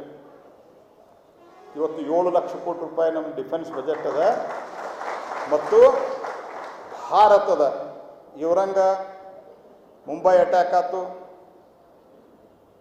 Delhi Sarojini ಮಾರ್ಕೆಟ್ದಲ್ಲಿ attack ಆಯಿತು, ಕಾಶಿಯ ಸಂಕಟ ವಿಮೋಚನಾ ಮಂದಿರದೊಳಗಾಯಿತು, ಬೆಂಗಳೂರಿನ ಮಲ್ಲೇಶ್ವರಂ ಮತ್ತು ಚಿನ್ನಸ್ವಾಮಿ ಕ್ರೀಡಾಂಗಣದೊಳಗಾಯಿತು, ಹೈದರಾಬಾದ್ನೆಲ್ಲ ಲುಂಬಿನಿ ಪಾರ್ಕ್ದಾಗಾಯಿತು, ಅಹಮದಾಬಾದ್ನ ಸ್ವಾಮಿನಾರಾಯಣ ಟೆಂಪಲ್ದಲ್ಲಾಯಿತು. ಏನಾಯಿತು? ಭಯೋತ್ಪಾದನೆ. 100 ಜನ ಸತ್ರು. ಕೈ ಕಟ್ಕೊಂಡು ಕೂಡಲಿಲ್ಲ. ಮೊದಲ ಸರ್ಜಿಕಲ್ ಸ್ಟ್ರೈಕ್ ಮಾಡಿದ್ವಿ, ಏರ್ ಸ್ಟ್ರೈಕ್ ಮಾಡಿದ್ವಿ. ಈಗ ಅವರ ಮನೆ ಹೊಕ್ಕು ಅವ್ರು ಎಲ್ಲಿದ್ದರು ಅಲ್ಲಿ ಹೊಡೆದಿದ್ದು. ಮೊದಲೇನು ಹೇಳಿದರು? ಯುದ್ಧ ಬೇಡ, ಶಾಂತಿ ಬೇಕು. ಸರಿ, ಅಡ್ಡಿಲ್ಲ ಅಂತ ನಾವೇನು ಮಾತಾಡಲಿಲ್ಲ. ಯುದ್ಧಕ್ಕೆ ಸಮಯ ಅಲ್ಲ ಅಂದ್ರೆ ಸರಿ ಅಂತ. ಯಾವಾಗ ನಾವು ಹೊಡೆದ್ವಿ, ಅವ್ರೇನು ಹೇಳಿದರು? ನಾವು ವಾಪಸ್ ಹೊಡಿಬೇಕಂತ ಮಾಡಿದ್ವಿ, ನಮಾಜ್ ಮಾಡಿ ಹೊಡಿಬೇಕಂತ ಮಾಡಿದ್ರೆ ಅಷ್ಟರೊಳಗೆ ನಮ್ಮ ಹೊಡಿಯೋ ತಾಕತ್ತ ಬಂದ್ ಮಾಡಿದ್ರು ಅಂತ. ಯಾರು ಹೇಳಿದ್ರು? ಪಾಕಿಸ್ತಾನದವರು. ಇವ್ರೇನು ಹೇಳ್ತಾರೆ? ಯುದ್ಧ ನಿಲ್ಲಿಸಿದ್ರ್ಯಾಕ ಅಂತ, ಮೊದಲು ಮಾಡಿದ್ರ್ಯಾಕ ಅಂತಾರೆ. ನಾವು ಯುದ್ಧ ಮಾಡೇ ಇಲ್ಲ, ನಾವು ಟೆರರಿಸ್ಟನ್ನು ಟಾರ್ಗೆಟ್ ಮಾಡಿದ್ವಿ. 19 ಸೈಟ್ಗಳನ್ನು ಐಡೆಂಟಿಫೈ ಮಾಡಿದ್ವಿ ನಾವು. 11 ಸೈಟ್ಗಳಲ್ಲಿ ಅವ್ರು ಖಾಲಿ ಮಾಡಿದರು. ಅತ್ಯಂತ ಜನನಿಬಿಡವಾದಂಥ ನಿಮ್ಮದು ಬೆಟಗೇರಿ ಮತ್ತು ಇದಲ್ಲ, ಆ ರೀತಿ ಜನನಿಬಿಡವಾದಂಥ ಕೆಲವು ಪ್ರದೇಶಗಳಲ್ಲಿ ಅವ್ರು ಟಾರ್ಗೆಟ್ ಇದ್ದು, ಮೋದಿ ಬಂದಮೇಲೆ ಏನಾಗ್ಯದ, ಮೋದಿ ಬಂದಮೇಲೆ ಏನಾಗ್ಯದ ಅಂತ ಕೇಳ್ತಾರಲ್ಲ. ಈ 3 ಡಿಫೆನ್ಸ್ ಏನಂದ್ರೆ ಏರ್ಫೋರ್ಸು, ನೇವಿ ಮತ್ತು ಆರ್ಮಿ, ಈ 3ದ್ದು ಸೇರಿಸಿ ಒಂದು CDS ಅನ್ನು ಮಾಡಿ ಇಷ್ಟು ಕೋಆರ್ಡಿನೇಟೆಡ್ ಇಂಟೆಲಿಜೆನ್ಸ್ ತೊಗೊಂಬಂದಲ್ಲ. ಯಾರು ಎಲ್ಲಿ ಪಾಕಿಸ್ತಾನದಾಗ ಅಡಿ ಕೂತಾರ ಅನ್ನೋದು ಇಷ್ಟು ಪರ್ಫೆಕ್ಟ್ ಗೊತ್ತಾಗಿತ್ತು. 9 ಸೈಟ್ನಾಗ ಅಡಿ ಕೂತಾರ ಅಂತ ಗೊತ್ತಾದ್ರೆ, ನಿಮ್ಮ ಬೆಟಗೇರಿಯಾಗ ಮನೆ ಅವ ನಾನು ನೋಡೀನಿ. ಬೆಟಗೇರಿಯಾಗ ಒಂದಕ್ಕೊಂದು 10 ಮನೆ ಇರ್ತಾವಲ್ಲ, ಅಂಥ ಮನೆಯೊಳಗೆ ಎಲ್ಲಿ ಕೂತಾರಂತ ಬರೋಬ್ಬರಿ ಐಡೆಂಟಿಫೈ ಮಾಡಿ ಬ್ರಹ್ಮೋಸ್ ಮಿಸೈಲ್ ಹೋಗಿ ಅಲ್ಲೇ ಬಿದ್ದದು. ಮತ್ತೊಂದು ಆಜು ಬಾಜು ಮನೆಗೆ ಸ್ಟ್ರೈಕ್ ಆಗಿಲ್ಲ. ಅಲ್ಲಿ ಮರುದಿವ್ಸ ಹೇಳಿದ್ರು ನಾವು ನೋಡ್ತೀವಿ ಅಂತ. ಯಾವಾಗ ಅವ್ರು ಏರ್ ಸ್ಟ್ರೈಕ್ ಮಾಡ್ತಾರಂತ ಮೊದಲನೇ ಇದು ಹಾರಿಸಿದ್ರು. ಅವ್ರು ನಮಾಜ್ ಮಾಡಿ ಹೊರಗೆ ಬರೋದ್ರೊಳಗಾಗಿ, ಅಂದ್ರೆ ಅವ್ರು ಹೇಳಿದ್ದು, ನಾ ಹೇಳಿದ್ದಲ್ಲ, ನಮಾಜ್ ಮಾಡಿ ಹೊರಗೆ ಬರೋದ್ರೊಳಗಾಗಿ ಅವ್ರು 9 ಏರ್ ಬೇಸ್ಗಳು ಖಾಲಿಯಾಗಿದ್ದು. ವಿಮಾನ ಹರಲಿಕ್ಕೆ ತಾಕತ್ತಿರಲಿಲ್ಲ, ಹೊಡಿತಾರೆ ಇಲ್ಲಿಂದ. ನರಾನ ಕತ್ತರಿಸಿದ್ವಿ ನಾವು. ಇದು ಭಾರತದ ತಾಕತ್ತು. ಇವತ್ತು ದೇಶದೊಳಗೆ ಬಡತನ ನಿರ್ಮೂಲನೆ ಬಗ್ಗೆ ನಾಳೆ 25 ಕೋಟಿ ಜನರಲ್ಲಿ 21 ಕೋಟಿ ಜನ ಹೊರಗೆ ಬಂದಾರ. ಜಗತ್ತಿನ 4ನೇ ಅತಿ ದೊಡ್ಡ ಅರ್ಥವ್ಯವಸ್ಥೆ ಭಾರತ ಇವತ್ತು. 4th ಲಾರ್ಜೆಸ್ಟ್ ಎಕಾನಮಿ, ಜಗತ್ತಿನ 4ನೇ ಅತಿ ದೊಡ್ಡ ಮಿಲಿಟರಿ ಶಕ್ತಿ. ಇವೆಲ್ಲ ನೋಡ್ಕೊಳ್ಳಿಕ್ಕಾಗಲಾರದೆ ಬಾಯಿಗೆ ಬಂದಂಗೆ ಬಡ್ಕೊಳ್ತಾ ಇದ್ದಾರೆ. ಈ ತುರ್ತು ಪರಿಸ್ಥಿತಿಯ ವಿರುದ್ಧವಾಗಿ ಮತ್ತು ದೇಶದಲ್ಲಿ ಆಗಿರುವಂಥ ಅಗಾಧವಾದಂಥ ಸಾಧನೆಯ ಪರವಾಗಿ ಸಾಕಷ್ಟು ಪ್ಯಾಂಪ್ಲೆಟ್ಗಳು, ಕರಪತ್ರಗಳು ಬಂದಾವ. ಜನರ ಮಧ್ಯೆ ಹೋಗಿ ಮಾತಾಡಬೇಕು, ಪ್ರಜಾಪ್ರಭುತ್ವ ಉಳಿಬೇಕು, ಸಂವಿಧಾನ ಉಳಿಬೇಕು. ಬಾಬಾ ಸಾಹೇಬ್ ಅಂಬೇಡ್ಕರ್ ಹೆಸರಲ್ಲೇ ಯಾವ ಬಾಬಾ ಸಾಹೇಬ್ ಅಂಬೇಡ್ಕರ್ಗೆ ಜೀವನ ಪೂರ್ತಿ ಅಪಮಾನ ಮಾಡಿದ್ರು. ಅವರು ಇದ್ದಾಗ ಅಪಮಾನ ಮಾಡಿದರು, ಅವರು ಸತ್ತು ಅವರು ತೀರಿ ಹೋದ ನಂತರ ಅಪಮಾನ ಮಾಡಿದರು. ಕಾಂಗ್ರೆಸ್ ಪಾರ್ಟಿಯವರು ಇವತ್ತು ಅವ್ರ ಬಗ್ಗೆ ಮಾತನಾಡ್ತಾ ಇದ್ದಾರಲ್ಲ, ಜನರ ಮುಂದೆ ಸತ್ಯವಾದಂಥ ಸಂಗತಿಯನ್ನು ತಿಳಿಸ್ಬೇಕು, ಪ್ರಜಾಪ್ರಭುತ್ವವನ್ನು ಉಳಿಸಬೇಕು. ಯಾವುದೇ ಸರ್ಕಾರಗಳು ಬಂದರೂ ಸಹಿತ ಈ ದುಸ್ಸಾಹಸವನ್ನು ಮಾಡಬಾರದು ಅನ್ನುವಂಥ ಕಾರಣಕ್ಕಾಗಿ ಈ ಜಾಗೃತಿ ಸಭೆ ಮಾಡಿದ್ದೀವಿ. ಇದನ್ನು ಅರ್ಥ ಮಾಡಿಕೊಂಡು ಜನರ ಮಧ್ಯೆ ಈ ಒಂದು ಸಂದೇಶವನ್ನು ಒಯ್ಯಬೇಕನ್ನುವಂಥದ್ದೇ ನಮ್ಮ ಉದ್ದೇಶ ಅನ್ನುವಂಥ ಮಾತನ್ನು ಹೇಳ್ತಾ ತಮ್ಮೆಲ್ಲರಿಗೂ ನಮಸ್ಕಾರ. ಸಮಾಜ ಹೆಂಗೆ ಚಿಂತನೆ ಇರ್ತದೆ, ಯಾರಾದರೂ ಸತ್ರ ಅವ್ರ ಮೇಣಬತ್ತಿ ಹಚ್ತಾರೆ, ಯಾರಾದರೂ ಹುಟ್ಟಿದ ಮೇಣಬತ್ತಿ ಆರಿಸ್ತಾರೆ. ಹೆಂಗೈತೆ ನೋಡಿ ನಮ್ಮ ಪದ್ಧತಿ. ಹಂಗೆ ಇನ್ನೊಂದು ರೀ ಭಾಳ ಚೆನ್ನಾಗಿತ್ತು. ಸರಾಯಿ ಮಾಡೋನು ಕುಂತಲ್ಲೇ ಎಲ್ಲ ಗಿರಾಕಿಗಳು ಬರ್ತಾವೆ. ಹಾಲು ಮಾರೋನು ಮನೆಗೆ ಹೋಗಿ ಮಾಡ್ತಾರೆ. ಆಮೇಲೆ ಹಾಲು ಮಾರೋನು ಕೇಳ್ತಾರಂತೆ, ನೀರು ಹಾಕಿಕ್ಕಿ ಏನಂತ. ಸರಾಯಿ ಮಾಡೋಂಗೆ ಕೊಟ್ಟ ಮೇಲೆ ಇವರು ನೀರು ಹಾಕ್ಕೊತಾರಂತೆ.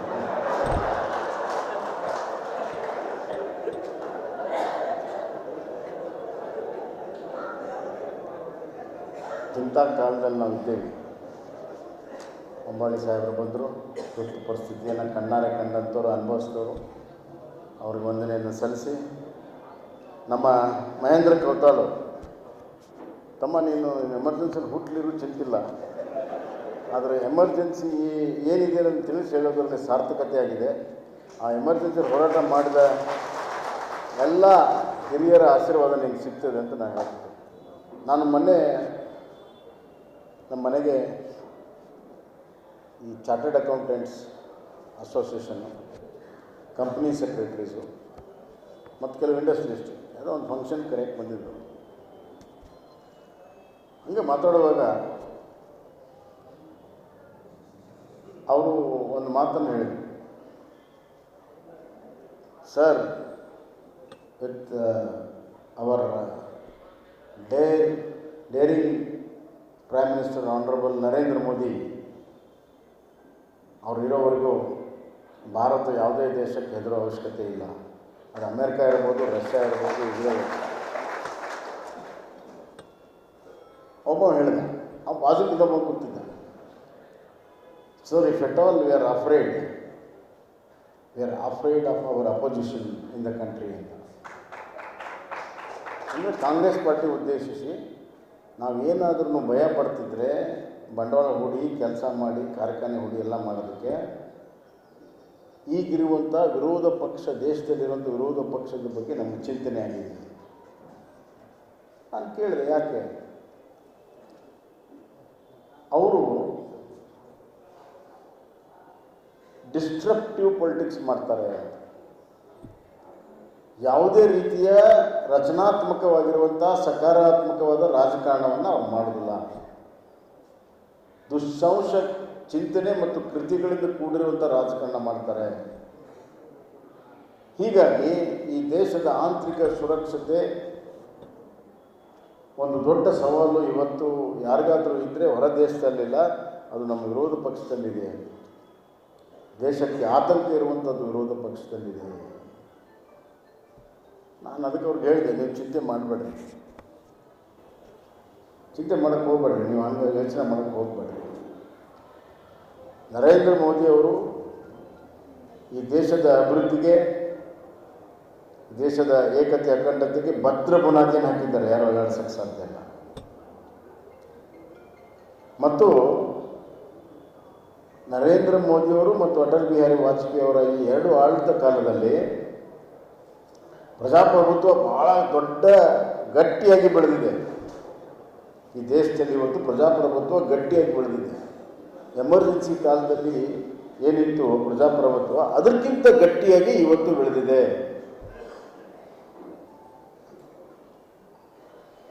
ಇಂದಿರಾ ಗಾಂಧಿಯವರು ಇವತ್ತಿದ್ದರೆ ಎಮರ್ಜೆನ್ಸಿಯನ್ನು ಡಿಕ್ಲೇರ್ ಮಾಡುವಂಥ ಸಾಹಸ ಮಾಡೋಕ್ಕೆ ಸಾಧ್ಯ ಇರಲಿಲ್ಲ. ಹೀಗಾಗಿ ಪ್ರಜಾಪ್ರಭುತ್ವ ಗಟ್ಟಿ ಇದೆ, ಪ್ರಜೆಗಳು ಎಲ್ಲ ವಿಷಯಗಳನ್ನು ಅರ್ಥವರಾಗಿದ್ದಾರೆ, ಪ್ರಜಾಶಕ್ತಿ ದೊಡ್ಡದಿದೆ. ಪ್ರಜಾಶಕ್ತಿ ದೊಡ್ಡದಿರುವಂಥ ಈ ಸಂದರ್ಭದಲ್ಲಿ ತುರ್ತು ಪರಿಸ್ಥಿತಿ ಏನು ಇತ್ತು ಅದು ಬರೋಕ್ಕೆ ಸಾಧ್ಯ ಇಲ್ಲ, ಮತ್ತು ಈ ವಿರೋಧ ಪಕ್ಷಗಳ ಆಟ ನಡೆಯೋದಿಲ್ಲ. ನೀವು ಧೈರ್ಯವಾಗಿ ನಿಮ್ಮ ಕೆಲಸವನ್ನು ನೀವು ಮಾಡಿರಿ ಅನ್ನುವಂಥ ಮಾತನ್ನು ನಾನು ಹೇಳಿ ಇವತ್ತು ಈ ಪರಿಸ್ಥಿತಿಯನ್ನು ನಾವು ನಿಂತು ಮಾತಾಡ್ತೇವೆ. ಯಾಕೆ?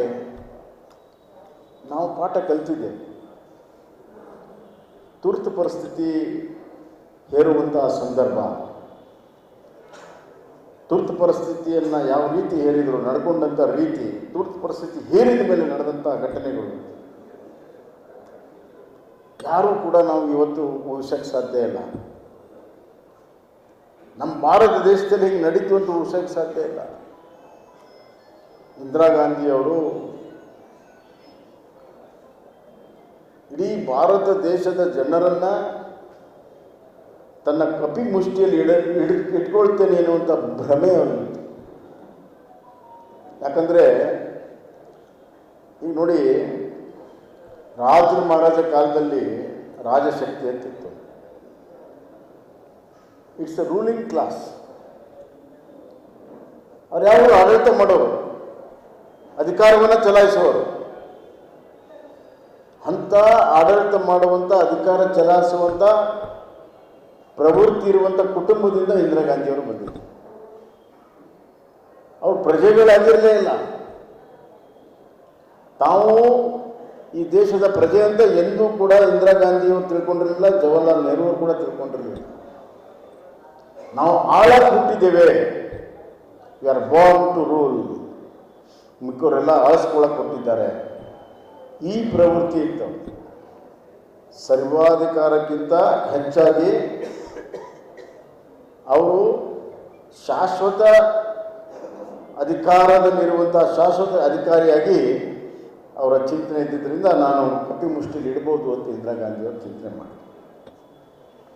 ಅವ್ರಿಗಿಂತ ಒಂದು ಹೆಜ್ಜೆ ಮುಂದೆ ಹೋಗಿ ಅವರ ಮಗ ಸಂಜಯ್ ಗಾಂಧಿ, ನಾನು ಏನು ಬೇಕಾದರೆ ಮಾಡ್ಬೋದು, ಯಾರೂ ಏನು ನನ್ನ ಕೇಳುವಂಥದ್ದಿಲ್ಲ, ಎಕ್ಸ್ಟ್ರಾ ಕಾನ್ಸ್ಟಿಟ್ಯೂಷನಲ್ ಅಥಾರಿಟಿ, ಯಾವುದೇ ರೀತಿಯ ಸಂವಿಧಾನದ ಹಕ್ಕು ಇಲ್ಲದಿದ್ದರೂ ಹಕ್ಕನ್ನು ಚಲಾಯಿಸುವಂಥ ಕೆಲಸ ನಾನು ಮಾಡಬಹುದು ಅಂಥೇಳಿ ಅವರು ಏನೆಲ್ಲವನ್ನು ಮಾಡಬಾರ್ದು ಎಲ್ಲವನ್ನು ಕೂಡ ಮಾಡಿ ಹೇಳಿಲ್ಲ. ಗಂಡಸು ಹೊಲಕ್ಕೆ ಓಡೋಕಿದ್ರು.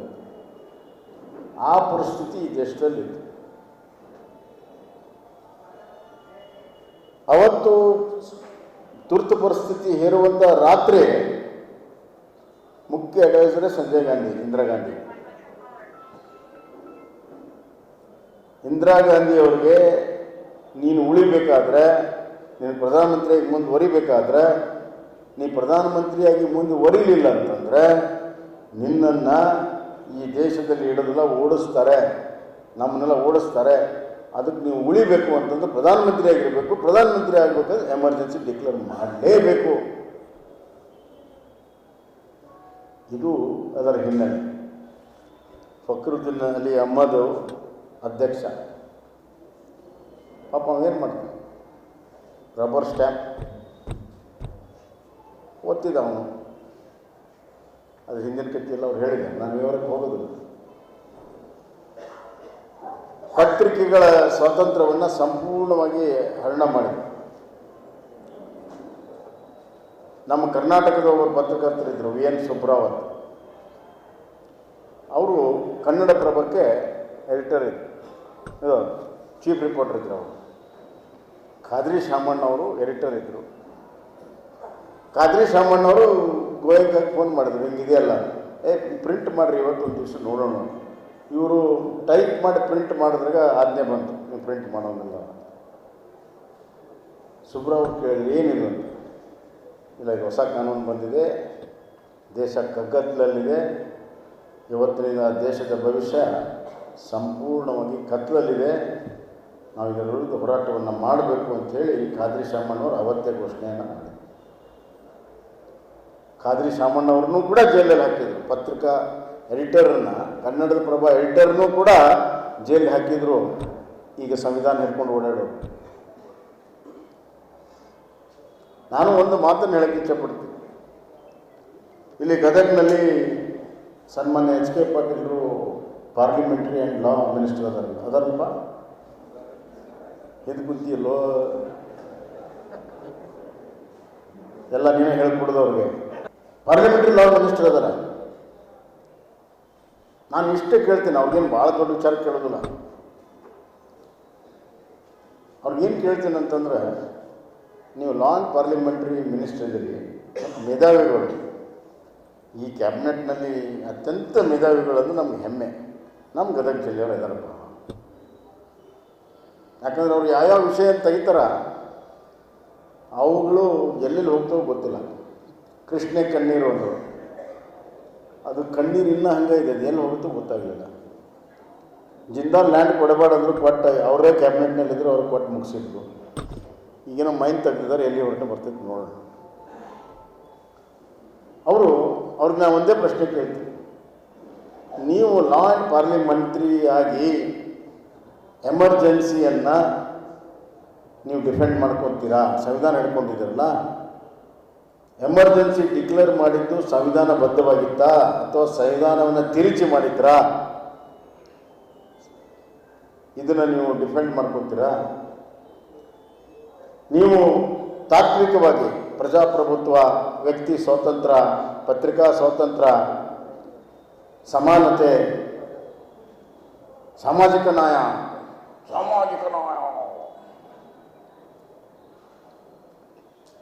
ಇದರ ಅನ್ವಯ ಎಮರ್ಜೆನ್ಸಿ ಡಿಕ್ಲೇರ್ ಆಗಿತ್ತಾ? ರಾಜಕೀಯವಾಗಿ ಇಲೆಕ್ಟೆಡ್ ಗೌರ್ಮೆಂಟ್ ಅವಧಿ ಮುಗಿದ ಮೇಲೂ ಮುಂದುವರಿಸಿ ತುರ್ತು ಪರಿಸ್ಥಿತಿಯನ್ನು ನಡೆಸಿದ್ರಿ. 5 ವರ್ಷದ 6 ವರ್ಷ ಮಾಡಿದ್ರಿ ಪಾರ್ಲಿಮೆಂಟನ್ನು. ಇದನ್ನು ಡಿಫೆಂಡ್ ಮಾಡ್ಕೊತೀರಾ? ನೀವು ಇದನ್ನು ಡಿಫೆಂಡ್ ಮಾಡ್ಕೊಂಡ್ರೆ ಅಂದರೆ ಅವತ್ತು ನೀವು ಸಂವಿಧಾನವನ್ನು ಕೈ ಬಿಡಬೇಕು. ನೀವು ಅಲ್ಲೇ ನೀವು ಹಿಡ್ಕೊಂಡು ಓಡೋದು ಬಂದ್ ಮಾಡಿ. ಸಂಪೂರ್ಣವಾಗಿ ಸಂವಿಧಾನ ವಿರುದ್ಧ ಇವೆಲ್ಲ ಕೆಲಸ ಆಗಿದೆ. ಎಮರ್ಜೆನ್ಸಿ ಸಂವಿಧಾತ್ಮಕವಾಗಿ, ನೈತಿಕವಾಗಿ, ರಾಜಕೀಯವಾಗಿ ಜನ ವಿರೋಧಿ ಕೆಲಸವನ್ನು ಕಾಂಗ್ರೆಸ್ ಪಕ್ಷ ಮಾಡಿದೆ. ಎಮರ್ಜೆನ್ಸಿಯನ್ನು ನಾನು ಮರೆಯೋದಿಲ್ಲ. ಯಾಕಂದ್ರೆ ಇದೊಂದು ಸ್ವಲ್ಪ ಸಣ್ಣ ಪೆಟ್ಟು ಬಿದ್ದಿತ್ತು ನಂಗೆ, ದುಬ್ಬಕ್ಕೆ ಲಾಟಿ. ಹುಬ್ಬಳ್ಳಿಯಲ್ಲಿ ಅನಂತಕುಮಾರ್ ನಾವು ಕ್ಲಾಸ್ಮೇಟ್. ಭಾಳಷ್ಟು ಹೇಳಿ ನನಗೆ ಜಾಸ್ತಿ ಹೇಳೋದಿಲ್ಲ.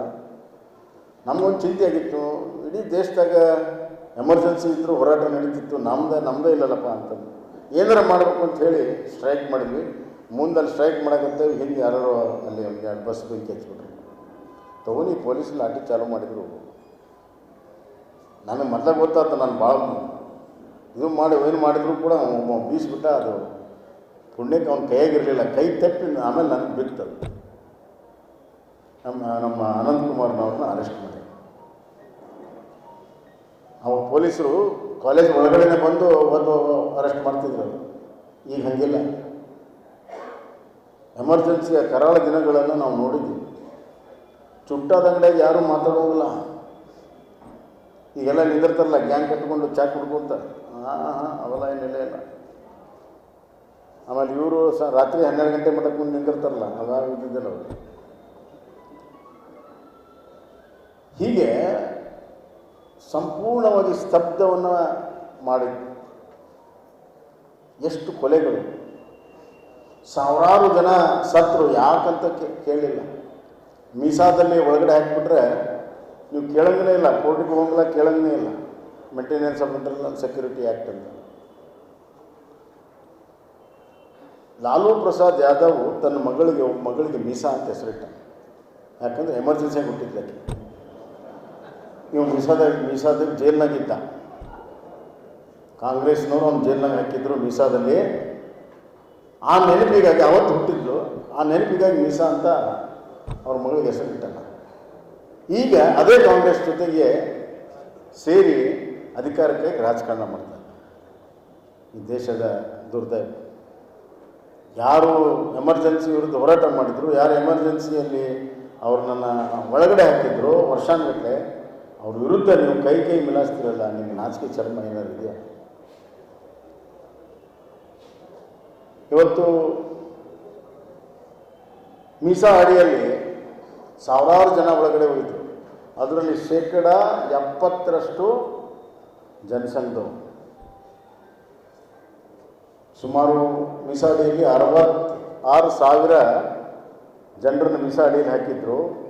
ಅದರಲ್ಲಿ 44,000 ಬೇರೆ ಬೇರೆ ಕಾನೂನಲ್ಲಿ ಹಾಕಿದ್ದು ಬೇರೆ. ಮೀಸಾ ಅಡಿಯಲ್ಲೇ 66,000 ಜನರನ್ನು ಹಾಕಿದ್ರು. 42,000 ಜನ ಅದು ಜನಸಂಘ ಮತ್ತು ಸಂಘ ಪರಿವಾರ ಹಿನ್ನೆಲೆಯಲ್ಲಿ ಬಂದವರು. ಸಂಘ ಪರಿವಾರವನ್ನು ಬ್ಯಾನ್ ಮಾಡಬೇಕು ಅಂತೇಳಿ ಭಾಳ ಜೋರು ಪ್ರಯತ್ನಗಳಾದವು. ಅವತ್ತು ಕೂಡ ಆಯಿತು. ಆದರೆ ಸಂಘ ಪರಿವಾರವನ್ನು 1 ಇಂಚೂ ಕೂಡ ಮಣ್ಸೋಕ್ಕೆ ಸಾಧ್ಯ ಆಗಲಿಲ್ಲ. ಇಂದಿರಾ ಗಾಂಧಿಗೂ ಸಾಧ್ಯ ಆಗಲಿಲ್ಲ, ನೇರನೂ ಪ್ರಯತ್ನ ಮಾಡಿದ್ರು ಸಾಧ್ಯ ಆಗಲಿಲ್ಲ. ಈಗ ಯಾರು ಅಪ್ಪಗೆ ಸಾಧ್ಯ ಇಲ್ಲ, ಅವರು ನಾನು ಮಾಡ್ತೀನಿ ಅಂತ ಹೊರಟ. ಅವ್ರ ಖಾತ್ರಿ ಐತಿ, ನನ್ನ ಈ ಸ್ಟೇಟ್ಮೆಂಟ್ಗೆ ಹೊರಗೆ ಹಚ್ಚಕ್ಕೆ ಸಾಧ್ಯ ಇಲ್ಲ ಅಂತ. ಯಾಕಂತಂದರೆ ಅವ್ರಿಗೆ ಗೊತ್ತಿದೆ, ಕಾಂಗ್ರೆಸ್ ಇನ್ನು ಮುಂದೆ ಅಧಿಕಾರಕ್ಕೆ ಬರೋಕ್ಕೆ ಸಾಧ್ಯನೇ ಇಲ್ಲ, ನಾವು ಇದನ್ನು ಬ್ಯಾನ್ ಮಾಡೋಕ್ಕೆ ಸಾಧ್ಯನೇ ಇಲ್ಲ. ಹೇಳಿದ್ರೆ ಏನು ಗಂಟು ಹೋಗ್ಬೇಕಾಗಿತ್ತು. ನಮ್ಮಲ್ಲಿ ಶೇಖ್ ಮೊಹಮ್ಮದ್ ಲೆಕ್ಕ ಅಂತಾರೆ, ಹಂಗೆ ಹೇಳ್ಬಿಡೋದು ಒಟ್ಟ, ಹಿಂದಿಲ್ಲ ಮುಂದಿಲ್ಲ. ಇವತ್ತು ಈ ದೇಶ ಸುದೈವದಿಂದ ಆರ್ಥಿಕವಾಗಿ, ಸಾಮಾಜಿಕವಾಗಿ ಅತ್ಯಂತ ಪ್ರಬಲವಾಗಿ ಬೆಳೀತಾ ಇದೆ ಭಾಳ ವರ್ಷದ ನಂತರ. ಅದಕ್ಕೆ ನಮ್ಮ ನೆಚ್ಚಿನ ಪ್ರಧಾನಿ ನರೇಂದ್ರ ಮೋದಿ ಹೇಳ್ತಾರೆ, ಇದು ಭಾರತದ ಯುಗ,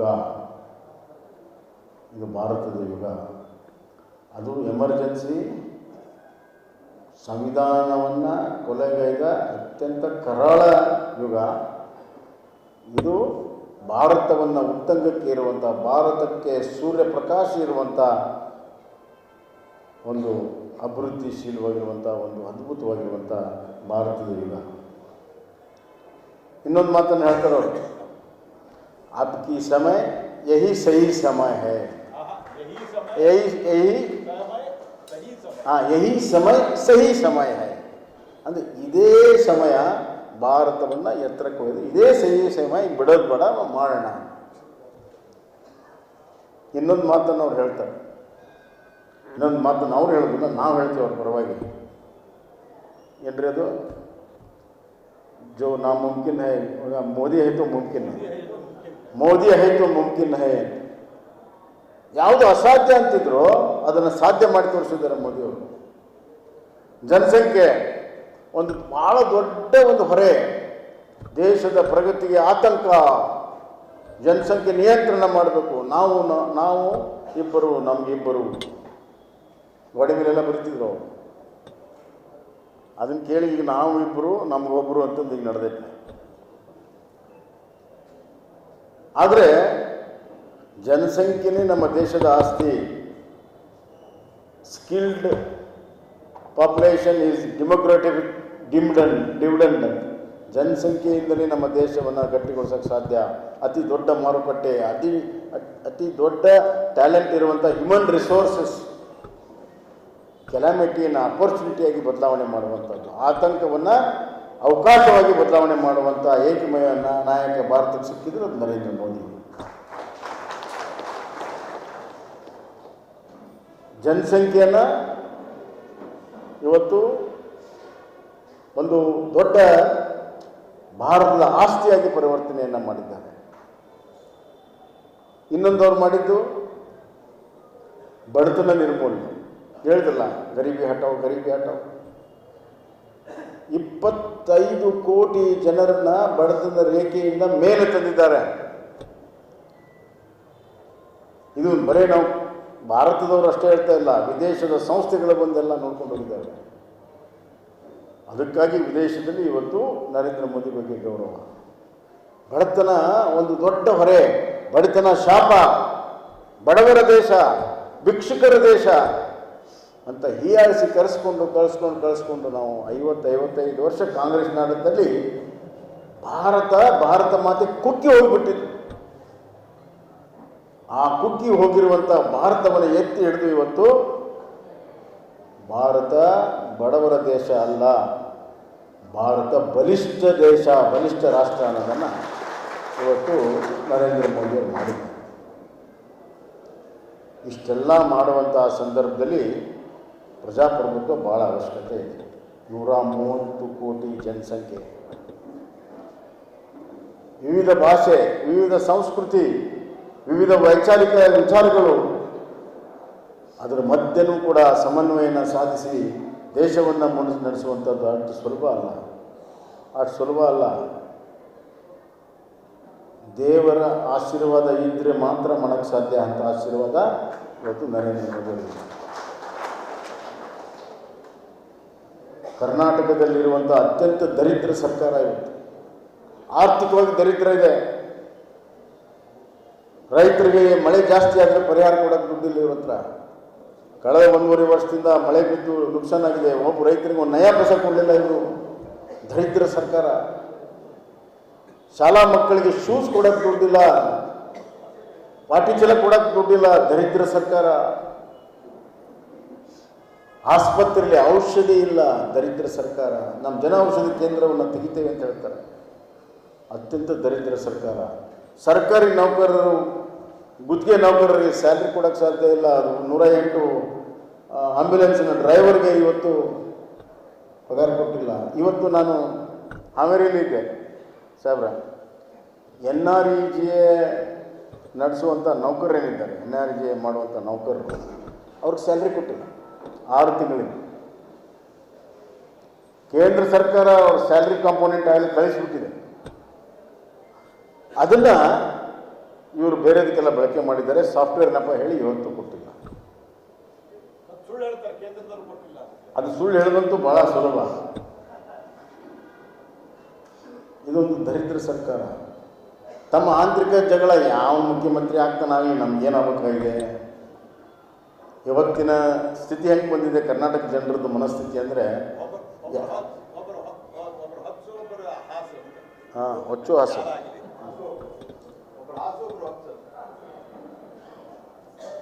ಇವತ್ತೇನಾಗಿದೆ ಅಂತಂದರೆ ಯಾವನಾದ್ರೂ ಆಗಲಿ ನಮ್ಮದೇನು ಬಾಳೆ ಸುದ್ದಾಗೋದಿಲ್ಲ ಅಂತ ಇವ್ರ ಕೈಯಲ್ಲಿ. ಇದಕ್ಕೆ ಒಂದೇ ಒಂದು ಪರಿಹಾರ, ಈ ಕಾಂಗ್ರೆಸ್ ಸರ್ಕಾರ ಈ ರಾಜ್ಯದಿಂದ ತೊಲಗಬೇಕು. ಮತ್ತು ಪ್ರಜಾಪ್ರಭುತ್ವವನ್ನು ಯಾಕೆ ನೆನಪು ಮಾಡ್ಕೋಬೇಕು ಅಂತಂದ್ರೆ ಒಂದೇ ಒಂದು ಮಾತಲ್ಲಿ ಹೇಳಿ ಮುಗಿಸ್ತೀನಿ. ಸಣ್ಣಗೆ ಹಿತ್ತಲು ಬಾಗಿಲಿನಿಂದ ಪ್ರಜಾಪ್ರಭುತ್ವ ತರೋದಕ್ಕೆ ಈ ರಾಜ್ಯ ಸರ್ಕಾರ ಇವತ್ತು ಕಾಂಗ್ರೆಸ್ ಸರ್ಕಾರ ಪ್ರಯತ್ನ ಮಾಡ್ತಾ ಇದೆ. ಮಾತೆತ್ತಿದ್ರೆ ಕಾನೂನು ರೀ. ನೀವು ಏನಂತೀರ ಅದಕ್ಕೆ, ಇಂಟರ್ನೆಟ್ನಾಗ ಏನಾರ ಬರೆದ್ರೆ, ಸೋಷಿಯಲ್ ಮೀಡಿಯಾ ಏನಾರು ಬರೆದ್ರೆ ಒಳಗೆ ಹಾಕೋ. ಆಮೇಲೆ ನೀ ಏನಾರ ಭಾಷಣ ಮಾಡಿದ್ರೆ ಒಳಗೆ ಹಾಕ್ರಿ ಕಾನೂನು. ಈಗ 5 ಕಾನೂನು, ಇನ್ನೂ ಬಿಗಿ ಕಾನೂನು ಅಂತ. ಆಮೇಲೆ ಯಾವುದಾದ್ರೂ ಸರ್ಕಾರ ವಿರುದ್ಧ ಸ್ಟ್ರೈಕ್ ಮಾಡ್ತೇವೆ ಅಂತಂದರೆ ಪರ್ಮಿಷನ್ ಇಲ್ಲ, ನೀವು ಮಾಡೋಂಗಿಲ್ಲ. ಅರೆ, ಪ್ರಜಾಪ್ರಭುತ್ವದಲ್ಲಿ ಇವತ್ತು ನಮ್ಮ ಧ್ವನಿಯನ್ನು ಎತ್ತುವಂಥದ್ದು, ಹೋರಾಟ ಮಾಡುವುದು, ಅದು ಪ್ರಜಾಪ್ರಭುತ್ವದ ಮುಖ್ಯ ಅಂಗ. ನಮ್ಮ ಜನ್ಮಸಿದ್ಧ ಹಕ್ಕು ಸಂವಿಧಾನ ಕೊಟ್ಟಿದೆ, ಬಾಬಾ ಸಾಹೇಬ್ ಅಂಬೇಡ್ಕರ್ ಕೊಟ್ಟಿದ್ದಾರೆ. ಆದರೆ ಇಲ್ಲ, ಸೇರಿದರೂ ಕೂಡ ನೀವು 25 ಜನಕ್ಕಿಂತ ಜಾಸ್ತಿ ಸೇರಬಾರ್ದು. ನಮ್ಮ ಬಸ್ನಾಗ ಇಷ್ಟ ಸೀಟ್ ಅದಪ್ಪ, ಅವ್ನು ತುಂಬ್ಕೊಂಡು ಹೋಗ್ಬೇಕು, ಇಷ್ಟು ಜನ ಬರ್ಬೇಕು, ನೀವು ಭಾಳ ಮಂದಿ ಹೆಂಗೆ ಮಾಡಬೇಕು.